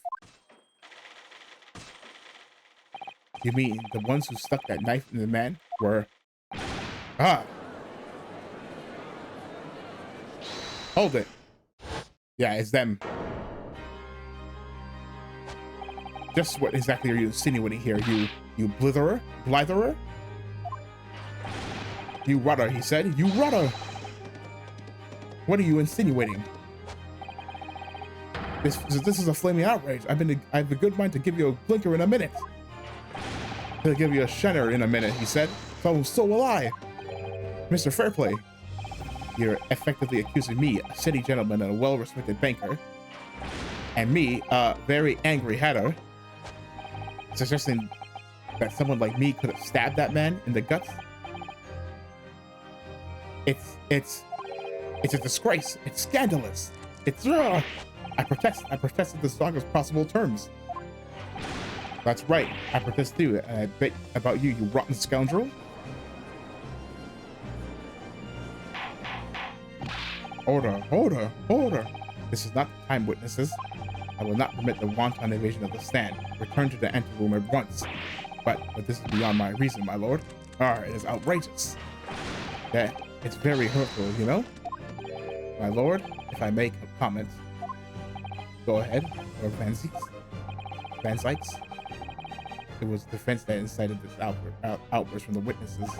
My learned friend has seen fit to abandon all protocol and accuse the witnesses without proofs. What, accused? I mean, I never entered. It seems, young Nipponese, that your command of the English tongue is wanting. You propose this court that the victim fell through the skylight for the roof deck of the omnibus. That hypothesis cannot possibly stand without the rooftop being aware of the events. You have branded these gentlemen liars. You have initiated a criminal guilt in our British courts of law. That is what is termed a baseless accusation. I know I was rash to put this idea forward without any actual evidence, but you can't just dismiss it without a second thought. What are we wasting time for? Get them to testify. I thought there was something fishy about that hat from the moment I laid eyes on the fellow. We have to see this matter through now, one way or another. Is there filth and rubbish in our midst? We must dispose of it at once.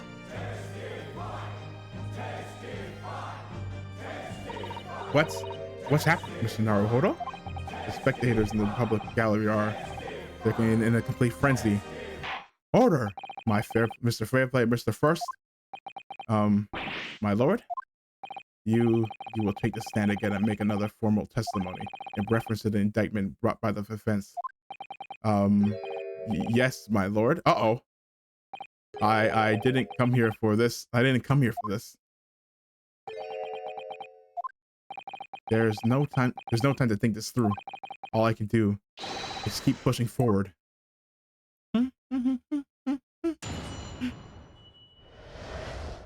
Refuting the accusation. We were the only two people up on that roof deck, dead or alive. I can swear to that. If anything happened where we were sitting, don't you think one or other of us would have noticed?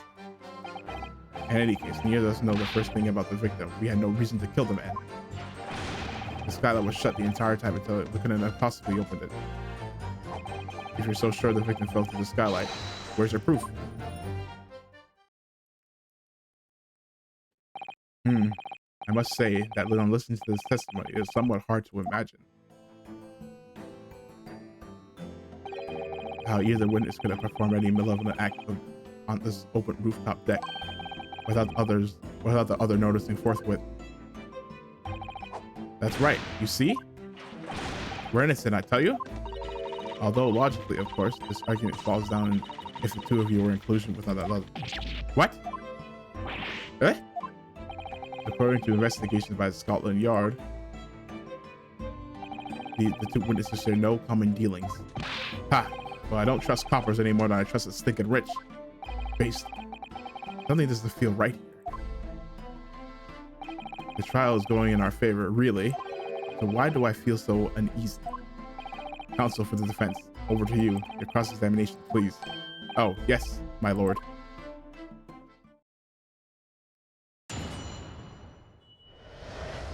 Refuting the accusation.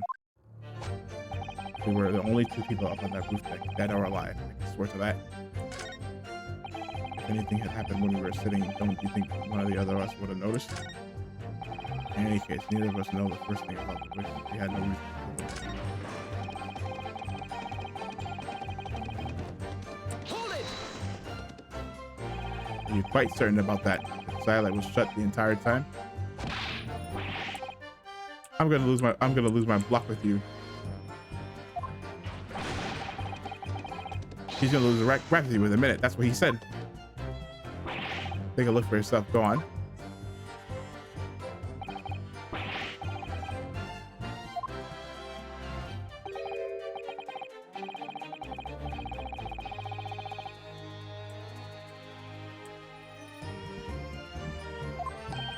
What? Just looking at the size of the ones is the thing you'd understand.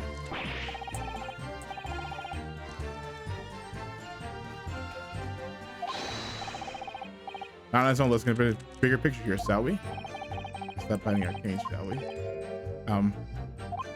I was writing down notes on another occasion when I broke wind loudly. I shocked myself with it as it happened. He just said, "This is an unexpected confession, Mr. First." Oh, I just mean to say, well, the point is, I tried to open the skylight, you see, but I just my luck, I couldn't make it budge. The stench was terrible. Everyone was looking daggers at me, sir. I went as red as rouge, I did. Are you expecting me to sentence you? Oh, no, sir. No, the point is, the skylight can't be opened. I tried when I was inside the cabin. That ain't... Excuse me. Hold on. Do you have something to say about that, Mr. Strud? Mr. Strud.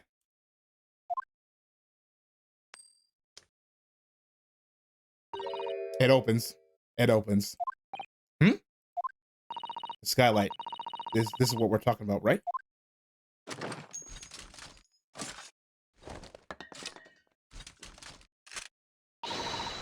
All them skylights open dead easy.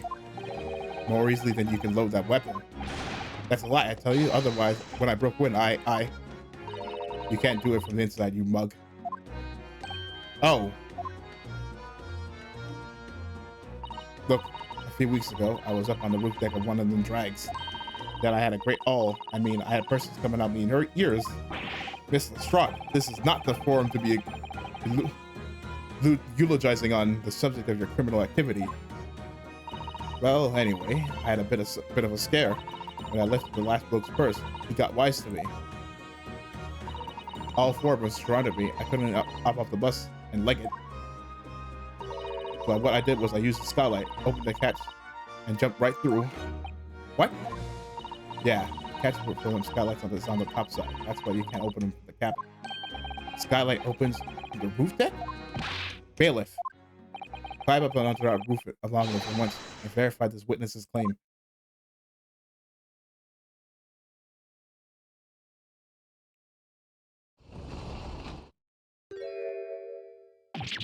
Ah, oh, my hat. See? See?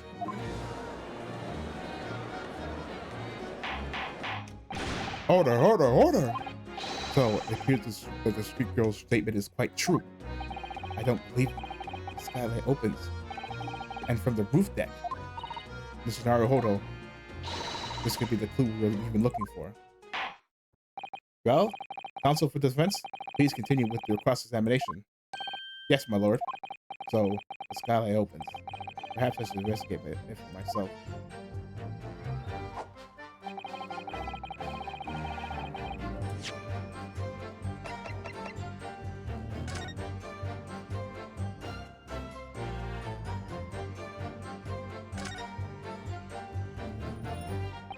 The skylight was fastened shut before, and now the catch has been undone.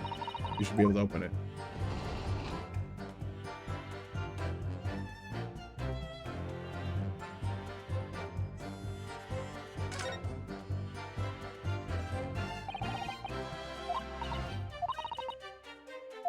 That's not good for us.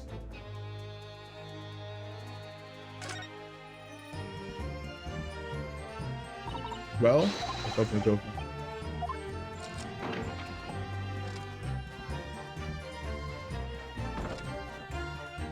Oh, look. There's blood on it. Yes, it does appear to be rare, doesn't it? Why don't I kick someone like you through? Certainly, Mr. Naruhodo. Why someone like me? Ah, what is it? Look, just here. Look at this. There's blood. That's without question. It's blood. Why would you be bloodstain on there? Surely, it can't be unrelated to the case, can it? The details are on it. There you go.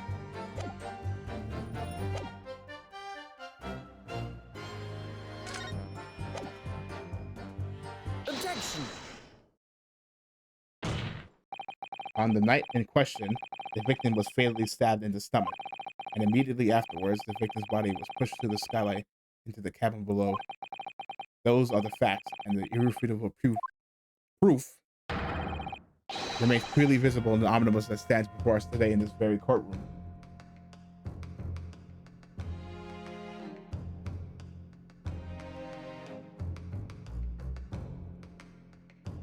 Wait, hold on, that's not what I...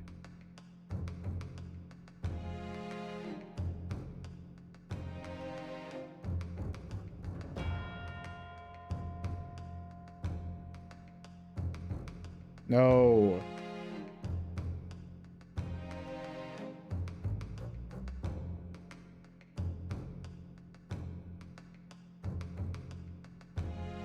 Okay. Remains very clearly visible in the omnibus that stands before us today in this very courtroom. What? That's utter humbug. You can't possibly have any evidence. No, you can't. I mean, we didn't do it, I tell you. It's impossible. Irrefutable proof here in this courtroom? Counsel? Yeah, Lord. I believe everyone would appreciate a little clarification here, Where exactly is the omnibus is the evidence to which you allude? You'll point out what it is that proves the victim fell to the roof deck to the skylight.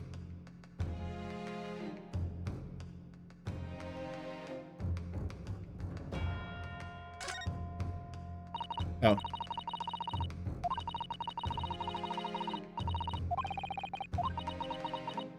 Ah, yeah, we got this. And look here. Look at this. That's blood. Why would there be?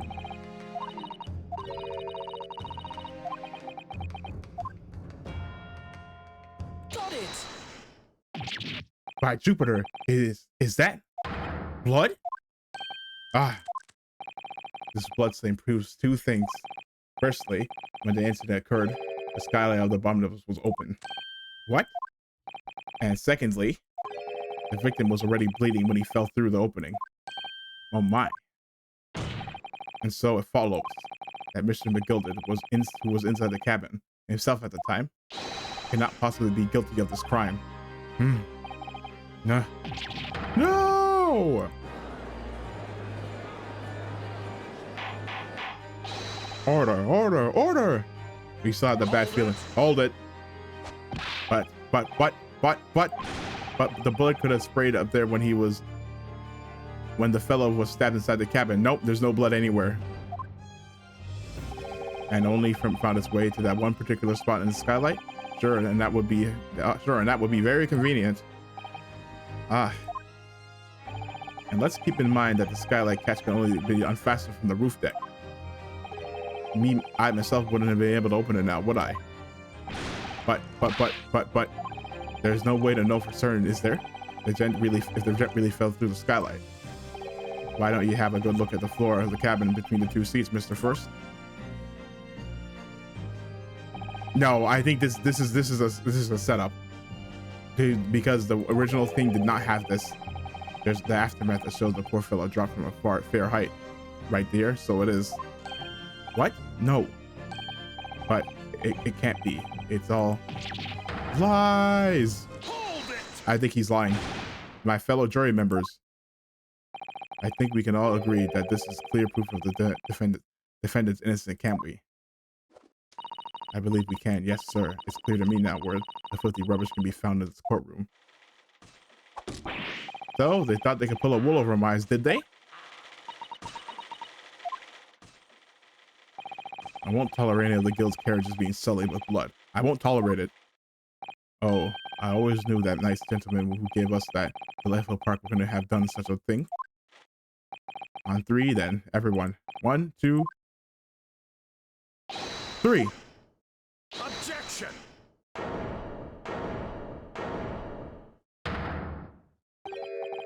Chilling performance, Mr. McGilded.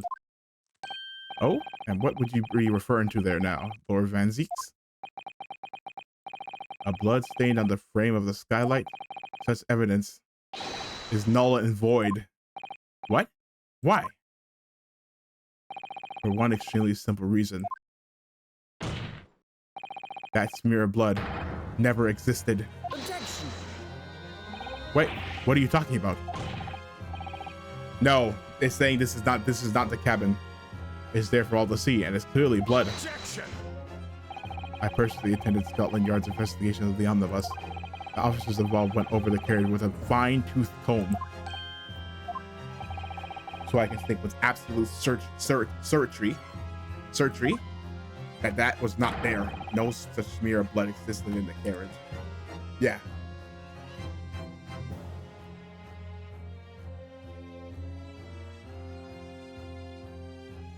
I knew that's what it was going to be. Because we looked at it before, and there was no blood on the floor, and there was blood stuff under the seat. At least not until this trial began. But are you suggesting, Lord Fancy, that the stain of blood was planted? Fabricated, my lord. Yes, and while this court has been in session. What?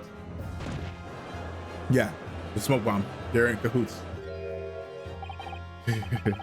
Well, a palaver. I must say I didn't expect such a crude reasoning from a prosecutor of your standing, Lord Van Zieks. But I'm Magnus McGilded, and a fellow known all over the capital for his fine contributions to public life. I don't take kindly to the slander, and I'll fight it to the bitter end. Even if it's rolling off the tongue of the Reaper of the Bailey. Mr. McGilded, I realize that this is your first appearance in court as the accused. However, I am well aware of your involvement behind the scenes in a great many affairs of dubious nature. You are very adept when it comes to avoiding getting your own hands dirty. And each time it happens, that's the case you revolve, you adapt the facts. Adapt the facts. What does that even mean? When you wield a fortune the size of Mr. McGilded's, however ill-gotten it may be, nothing is impossible. Tampering with evidence, manipulating the scene of a crime, bribing witnesses. I toast your ability to contort the most convenient of stories, sir. But I want to say proof. You just use it yourself said proof. I need proof. Tut, Lord Van Sex. This will not do, to be sure.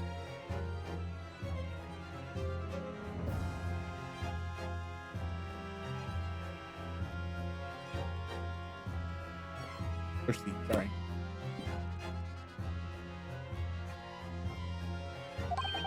Will it now, counsel? Oh, no. I think it's fair to say this does all sound like a rather far-fetched excuse by a desperate man. The blood on the skylight didn't exist, you say? But if you will all cast your minds back, it is not true that the omnibus there has been in the courtroom the entire time. How can anyone possibly put a smear of blood in it without a word of his wife and his wife seeing? World and his wife seeing. Is that right now, counsel? It's true. Omnibus has been in full view in the entire time that the court has been assessing. Except for one time, my learned friend. Here's to hearing your opinion on this matter in your own words. As you wish. If someone has tampered with the omnibus during the trial, if you're asking me, I think it's possible. I've been saying it a while, but it's possible.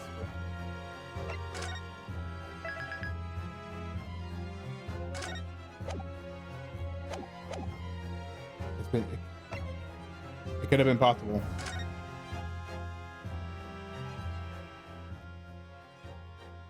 As a defense lawyer, it's my job to advocate for the defendant as best as I can. But still, I feel as though there's something even more important at stake here. There is no evidence to suggest that the defendant did as my learned friend suggests. However, in terms of having the opportunity to carry out the alleged tampering, there is one possibility. Oh, good gracious. Explain yourself, counsel.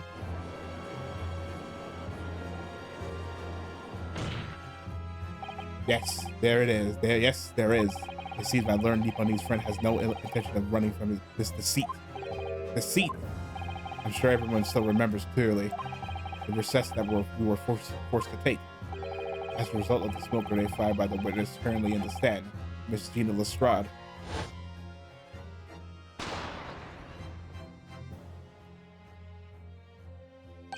Whoa, what is going on? Be careful, Mr. Naruhodo. Cover your face. Bailiff, don't let the accused escape. Secure the omnibus. I hereby call an emergency recess. Bailiff, ensure the defendant is in custody and clear the courtroom. The courtroom was filled with smoke, and everyone was thrown into confusion. All of us were made to leave this chamber. In that brief interval, under the veil of smoke and in all the chaos, it could have been possible to steal the inside of the omnibus.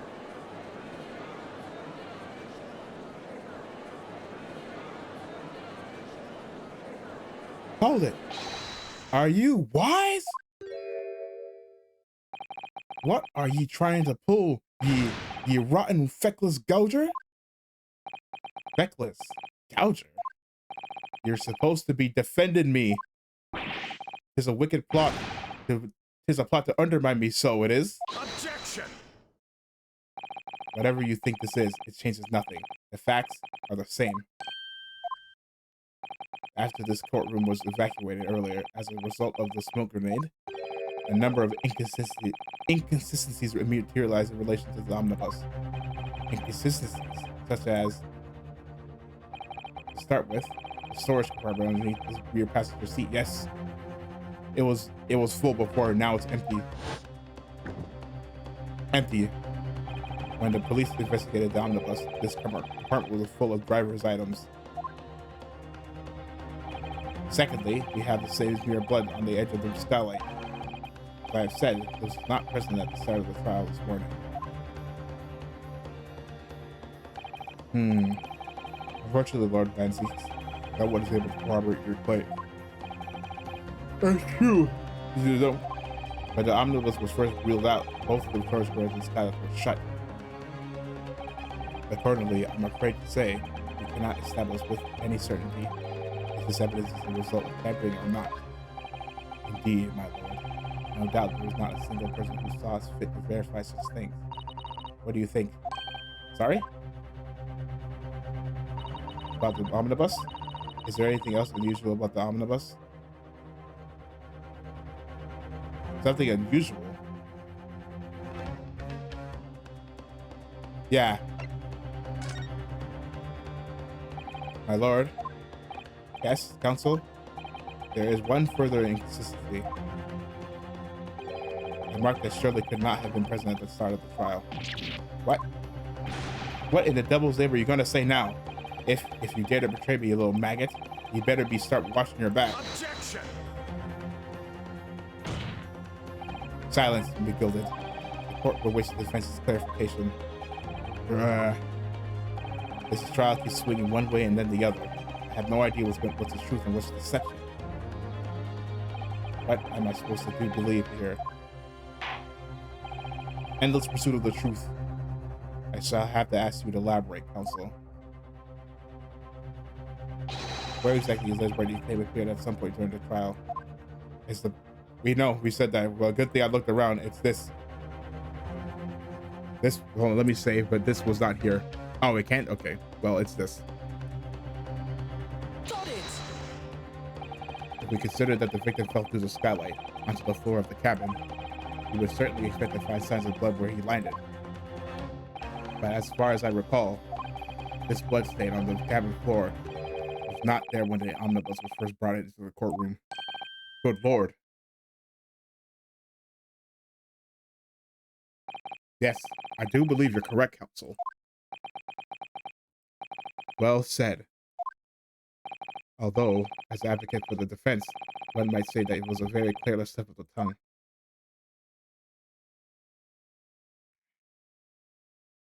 I believe that bloodstain on the floor is a decisive piece of evidence.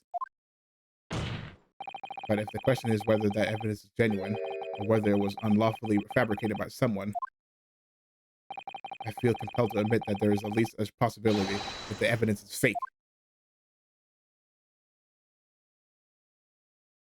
Honesty.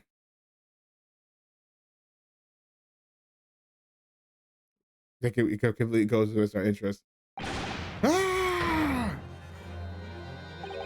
This trial is over. Mr. McGilded, I've done everything I possibly can to cooperate with the court, but it's all over now. But you're the defendant. It's over, I tell ye. Memory, recollection, what people think they saw is all nonsense. Facts are what counts, and the fact is that bloodstain is there now. Well, and over the course of this desperate trial, long and extremely drawn out as it has been, that good for nothing Reaper Bailey has failed to present any decisive evidence at all. I'm scandalized, so I am. I thought better of Lord Van Zeeks. Well, my lord, that is true. He hasn't really I must concur with the defendant. The unaffirmed recollection of an individual cannot stand as evidence. And this, at this moment in time, the particular bloodstain in question is very much in existence. And in the absence of any criminal method of which to prove its alleged previous non-existence, I regret to say that it would be improper for this trial to continue. Your lordship can't be serious. Lord Van Zeeks, what is your position? The prosecution, my lord, has no further witnesses or evidence to present. Very well. In that case, as I believe we have explored every possible avenue in this matter, I shall proceed to my adjudication. As a formality, I am of course obliged to confirm with the defense first. What formality? As things stand at the moment, it would seem that Mr. McGill would be found not guilty. Yes, which would mean we won. Is that really the right outcome here? Is it really alright for the trial to come to an end now, with all these unexplained inconsistencies? Counsel for the defense. Closing statements, please.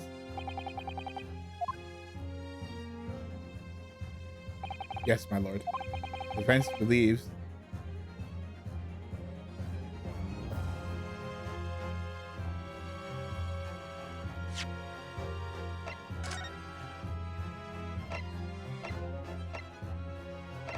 we're gonna say could because we don't know.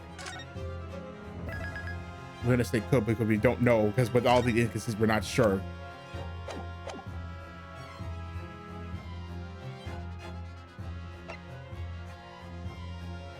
I think this is a false thing. We really is. I'm here in this courtroom today to advocate for the defense of my client, Mr. McGill. However, at this moment in time, I cannot in all good conscience attest fully to the defendant's innocence. What are you saying, man? Without any questions, there is no conclusive evidence to prove that Mr. Defendant is guilty. However, there is also no conclusive evidence to prove that he is innocent. Good gracious me. Order. This is unprecedented behavior, counsel. A defense lawyer calling the accused innocence into question? Are you of sound mind?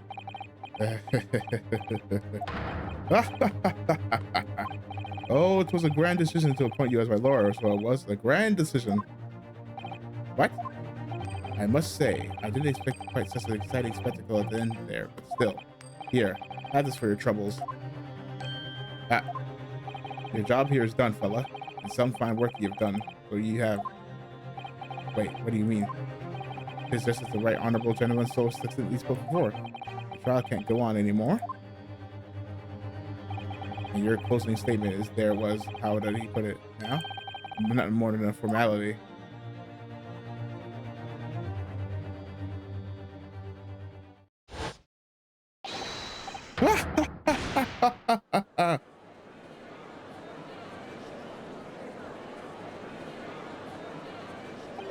I really don't know what to make of all this.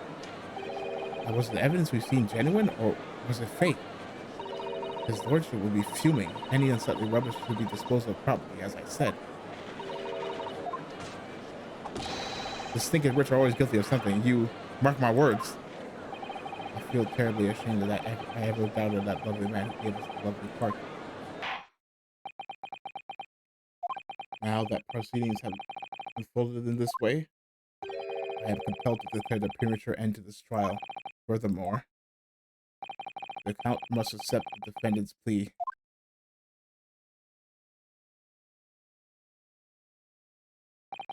I thank you kindly, my lord. I hereby pronounce the verdict of this court. Objection. Can't believe the bloodstain is genuine or not. We don't know if the jewelers are telling the truth or a pack of lies. We have no idea about the truth. Lord Van Zieks? My lord? The case made by the prosecution was flawed, plain and simple. If indeed the omnibus president of the evidence was tampered with, the prosecution is at fault for allowing such a disgraceful perversion of justice to take place. My sincerest apologies, my lord. Wait. When we were evacuated from Lord Van Zieks ordered the evidence to be secured. I'm afraid the prosecution cannot shun responsibility in this matter. That's so unfair. The culpability of the defendant has not, at the present time, been established by this court. Consequently, the jury will not be required to perform proper judgment. What? Well, Lord Van Zieks, it's been a pleasure. So it has. And as for you, my dear fella, I couldn't have asked for a better defense. Do you mean to tell me this has all been a grand waste of time? This is the law of the land, my good man. If you'd like to pursue this matter further, you can always go ahead and try to change the law. Agnes McGilded. Good grief, you have more to say to me, have you? Just one thing, a warning. This is far from over. I beg your pardon? Well, something to be looking forward to then. I hereby pronounce the defendant, Mr. Max McGilded. Oh, whoa, this is a stunning turn of events. I guess that's what's mission. This is not. That was not just. Whoa. So what? I can't believe it. This is an outrage. They surely should examine the evidence more. What are you talking about? The man's been cleared. He's innocent. That was with the courtroom in pandemonium for the second time that day. The judge delivered his verdict. And my first ever trial in Great Britain came to an abrupt end, with the defendant being found not guilty. Ostensibly a victory for us, but what kind of victory is that?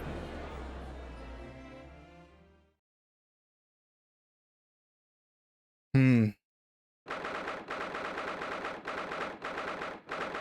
14 p.m. It was at 10 a.m. to 5 p.m. We've been here for holy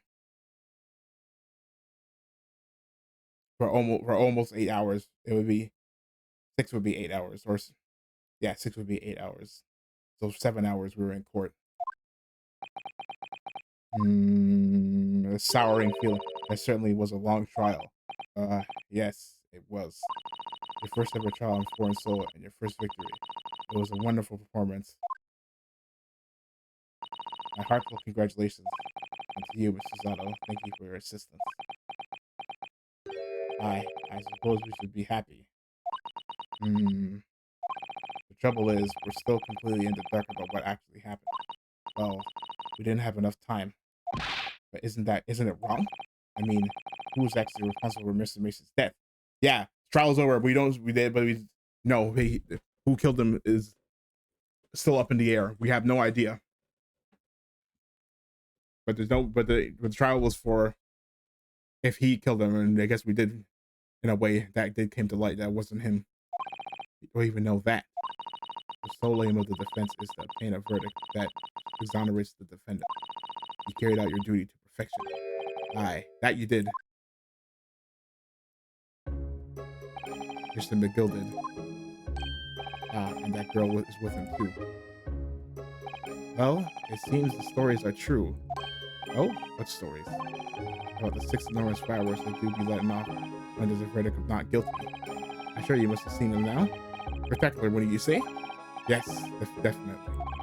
I heard it was a sight to behold, and be sure it was. And I would like you to thank, I suppose, for having the opportunity to see it. Oh, I don't know about that.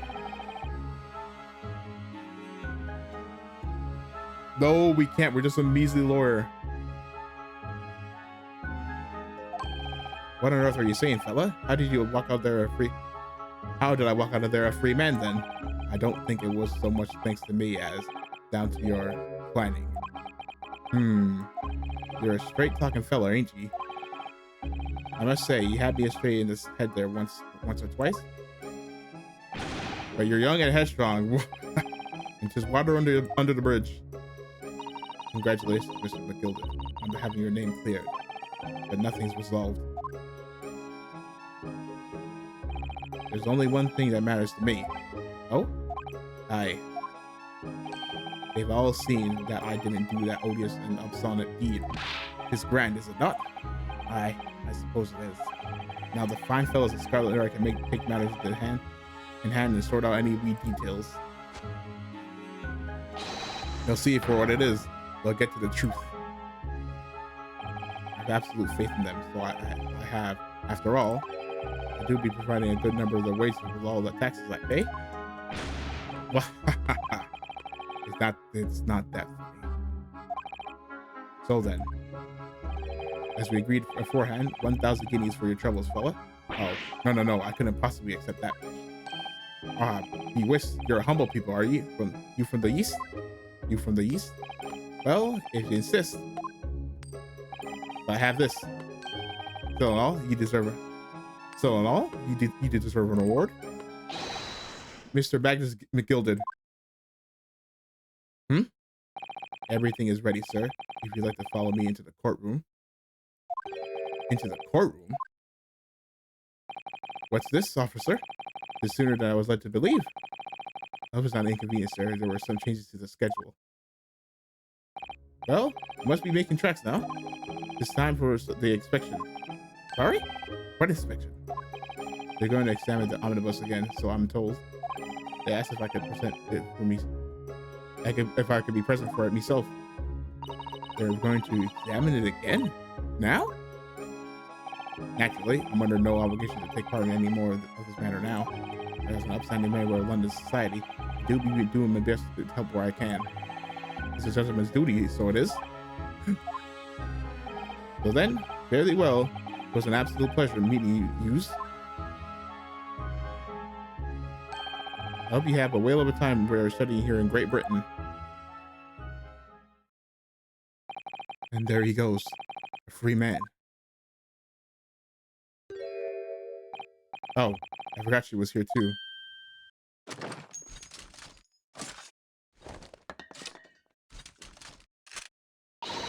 Don't move. Whereas I want to say, get a move on. She really does take it forever to load that thing.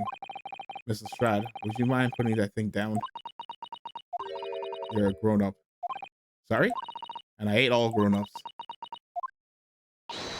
Ah, there you are. Oh! Naughty, naughty, running off like that. Is this some kind of picnic? Who's this little girl now?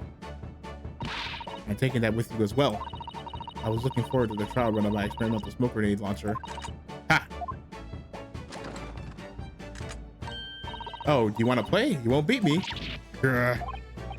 Excuse me, but who are you? Oh, good day to you. I'm, well, the inventor, I suppose, of that machine. The inventor. Well, normal smoke grenades are so dull, don't you agree? White, white, and more white. If you had to be shrouded in smoke, that could at least be a pretty color, I thought to myself. Do we have to be shrouded in smoke, though? At all? I just took my eyes off of a moment, or else I was changing onto a different omnibus, and she pinched it. Luckily, I fitted it with a telegraphic beacon. GPS, whoa, oh my gosh. I had no idea, what's it? What? I had no idea what this girl was talking about. Anyway, you're coming with me now, back to my laboratory. What? What for? To apologize, of course, silly. My technician. What? You mean, say sorry? You must say sorry when you're done with something wrong. Surely an adult has told you that before. An adult? I don't listen to adults. Oh, Orin. Come along then. Follow me. Fine, have it your way. Oh, good. You see, I knew you wanted to do the right thing in the end. I'm fairly sure that's what she wants to not. Sure, that's what she knew. That what she wants is to not get shot by that massive gun of yours. Adieu. We'll be leaving now, then. Bye bye. Sorry for all the fuss. She was a lively one. Almost reminded me of. Now what? Well, you think perhaps we ought to be on our way now too? To where? Yes, you're right. But where to? Oh. We haven't had the time to find a place to stay. No sooner have we arrived in London than we had to rush here. All our traveling cases are still with the bailiff. I originally planned to spend today in search of lodging. By this way, lay out in the day, I'm afraid we may be out of luck. Don't worry about the luck. Don't worry though, I have a plan. The worst, I've heard of a lovely park where we can spend the night. Oh God! Please tell me you're not thinking of McGilder Park. I know it may be a little chilly at this time of year, but our youthfulness will see us through. Go! I'm not so sure about that. I think a midwinter London night will freeze a young person solid just as easily as an elderly one. Oh dear. That doesn't mean sound agreeable. Now I'm starting to regret turning Mr. McGilder down. That 1,000 guinea would have paid for a lovely one-room or mansion. And so, trial to determine my worthiness for the study tour was over by the end of our first day in London. However, as we were soon to learn, there were more trying times ahead. Just as the Reaper of the Bailey had warned, the case was far from over. Yeah, it's not done.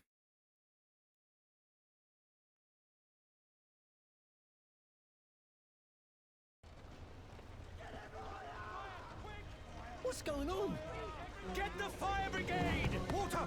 Bring water, quick! What the? How did this happen? I don't know, sir. By the time I got here, it was already engulfed. No one was supposed to be allowed in here before we started investigating.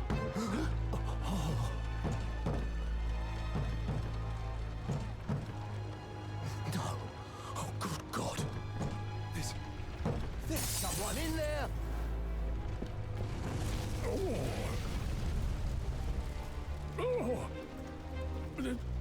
And they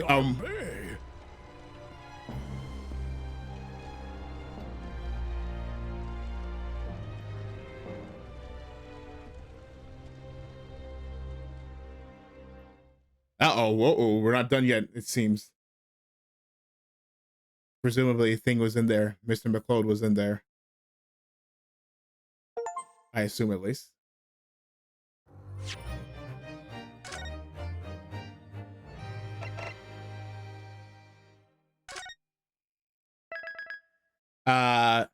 I want to see the intro to the cutscene, so we're gonna watch that, and I'm probably gonna stop.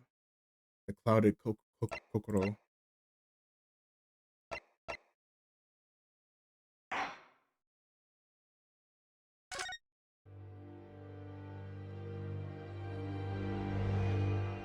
Clouded kokoro. I begin to think, Wilson, said Sholmes, turning his head languidly in my direction, that there is more to this case than that which we have observed. Indeed, that there may be another part to this story that we are yet to discover. His eyes wandered, following the steam rising from his cup of herbal tea, leading him to the distant memory of that snowy evening. To the young lady collapsed on the pavement along Briar Road, and to the knife in her back. Lit in the soft glow of gas lamps, a most extraordinary scene had been set. And under the cover of a light fog, the curtain had risen silently on the insoluble mystery of our invisible killer.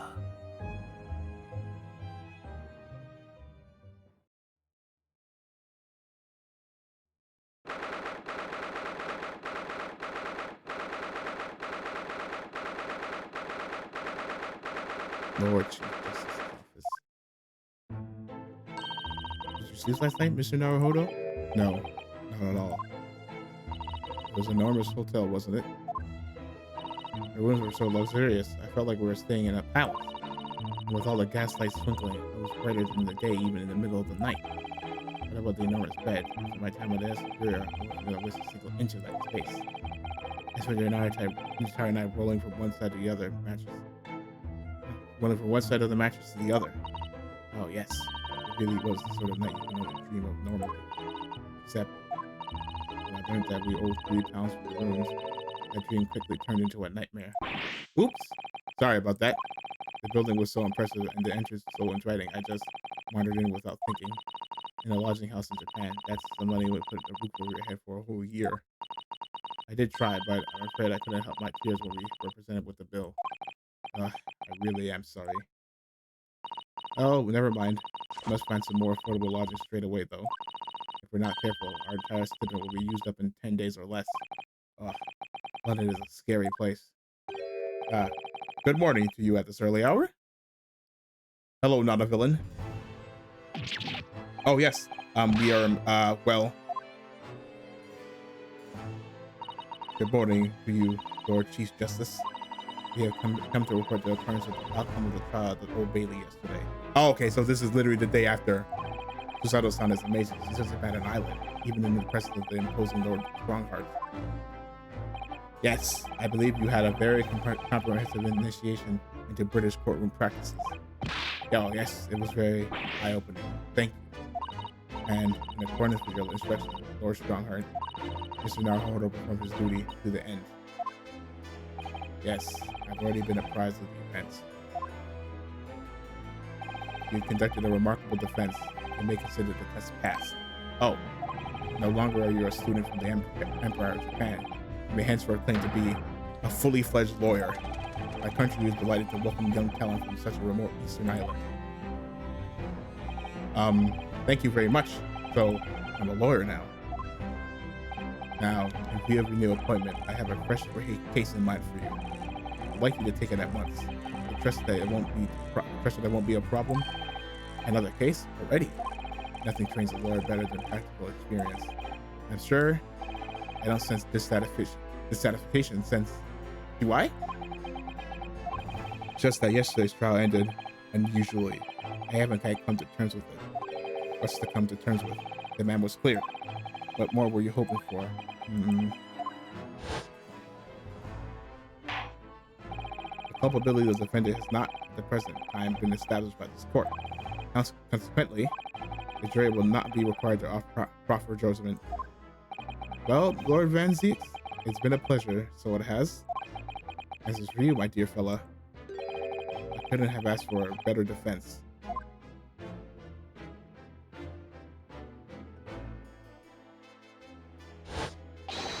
I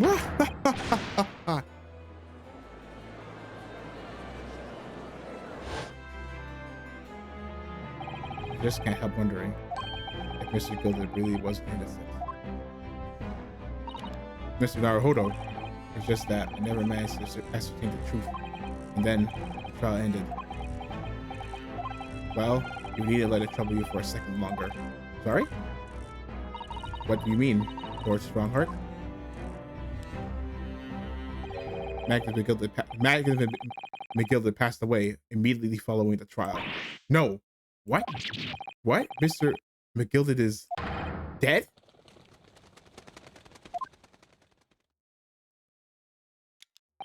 I have 19 minutes and 41 seconds until my next engagement.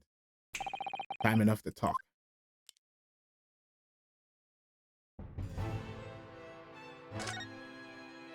Mr. McGilded is... I understand. What happened? How can he be dead? After the trial concluded yesterday, there was a great commotion in the Old Bailey. As you presumably recall, an omnibus had been wielded in the courtroom. Yeah? Yes, of course.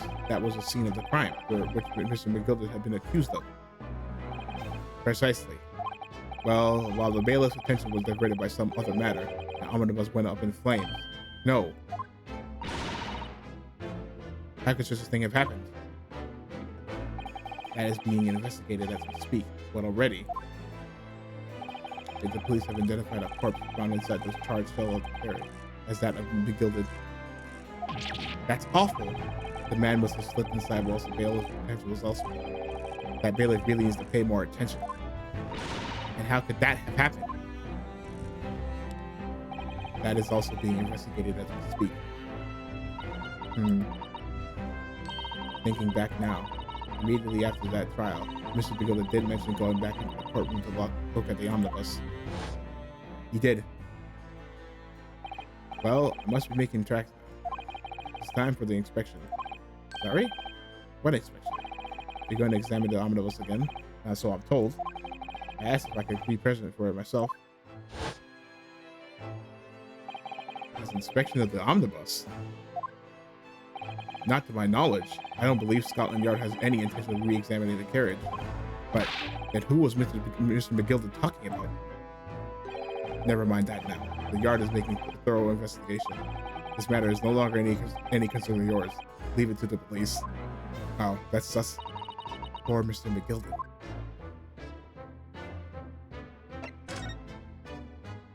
He did. So, how did you find your first case of our country's Supreme Court? Oh, well, I don't know. I mean, it was, wow.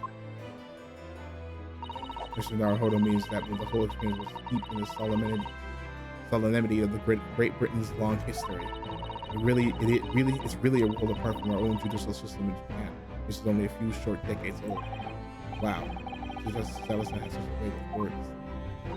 And you seem to have a way of failing to find the right ones. Judicial system here is the most advanced in the world. Learn all you can. The most advanced in the world? Is it? It was fortunate that your very first trial was a simple affair. Simple? That was simple? As I believe it mentioned yesterday morning, it was a trial you couldn't lose. Yeah, almost like it's almost like you knew it was rigged, huh?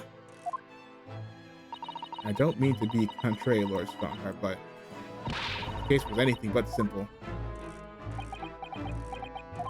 The circumstances of the case were so incriminating. I was stunned when I first heard them. In fact, I'm still finding it hard to believe that we managed to get a favorable verdict. Is something funny? No, my apologies.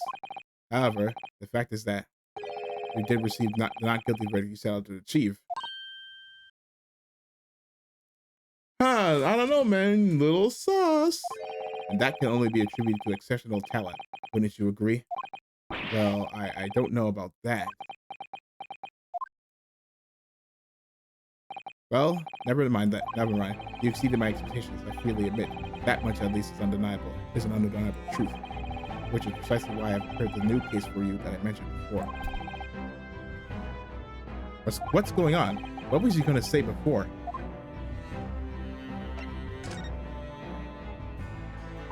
Could you perhaps give us some more detail about the new case you mentioned?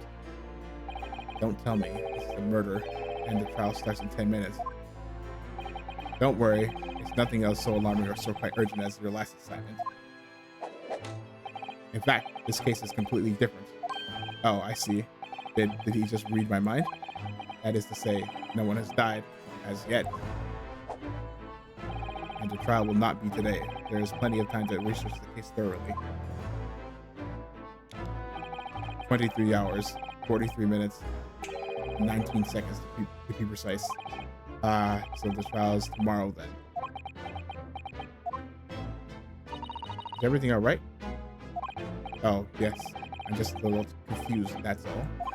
Yesterday's trial was, well, it left me wondering if I'm really cut out for being a lawyer. Oh, Mr. Naruto. I don't know if I can face standing in that courtroom again at the Mr. McGilda's trial.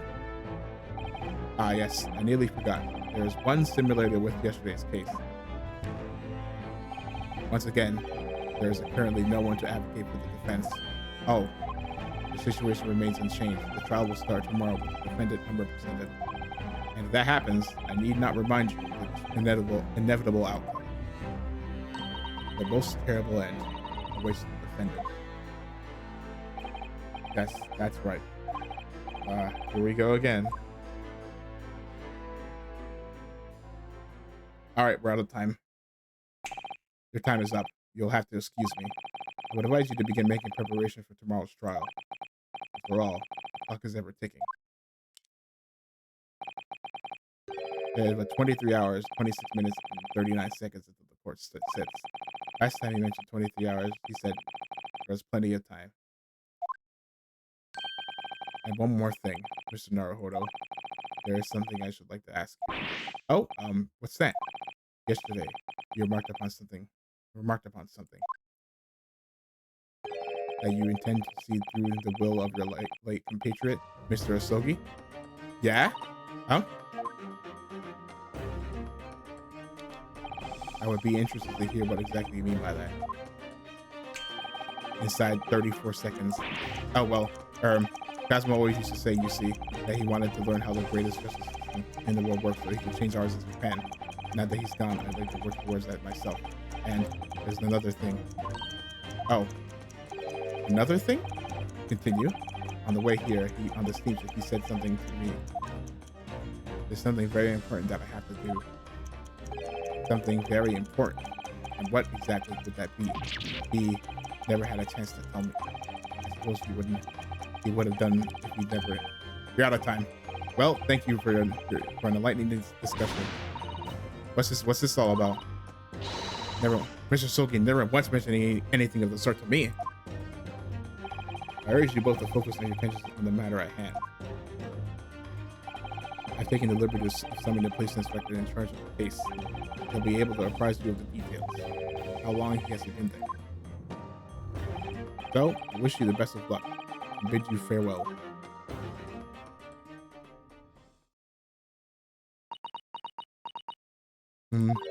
There's something very important that I have to do. Cosmo-sama. What did you mean? I wish I knew, but honestly, he never told me. Anyway, we had better talk to the detective, don't you think? Yes, you're right. I hope I'm just imagining it, but I wouldn't say he looked pleased to see us at all. With chips. Okay, well, okay, that's gonna be it. Okay, I gotta.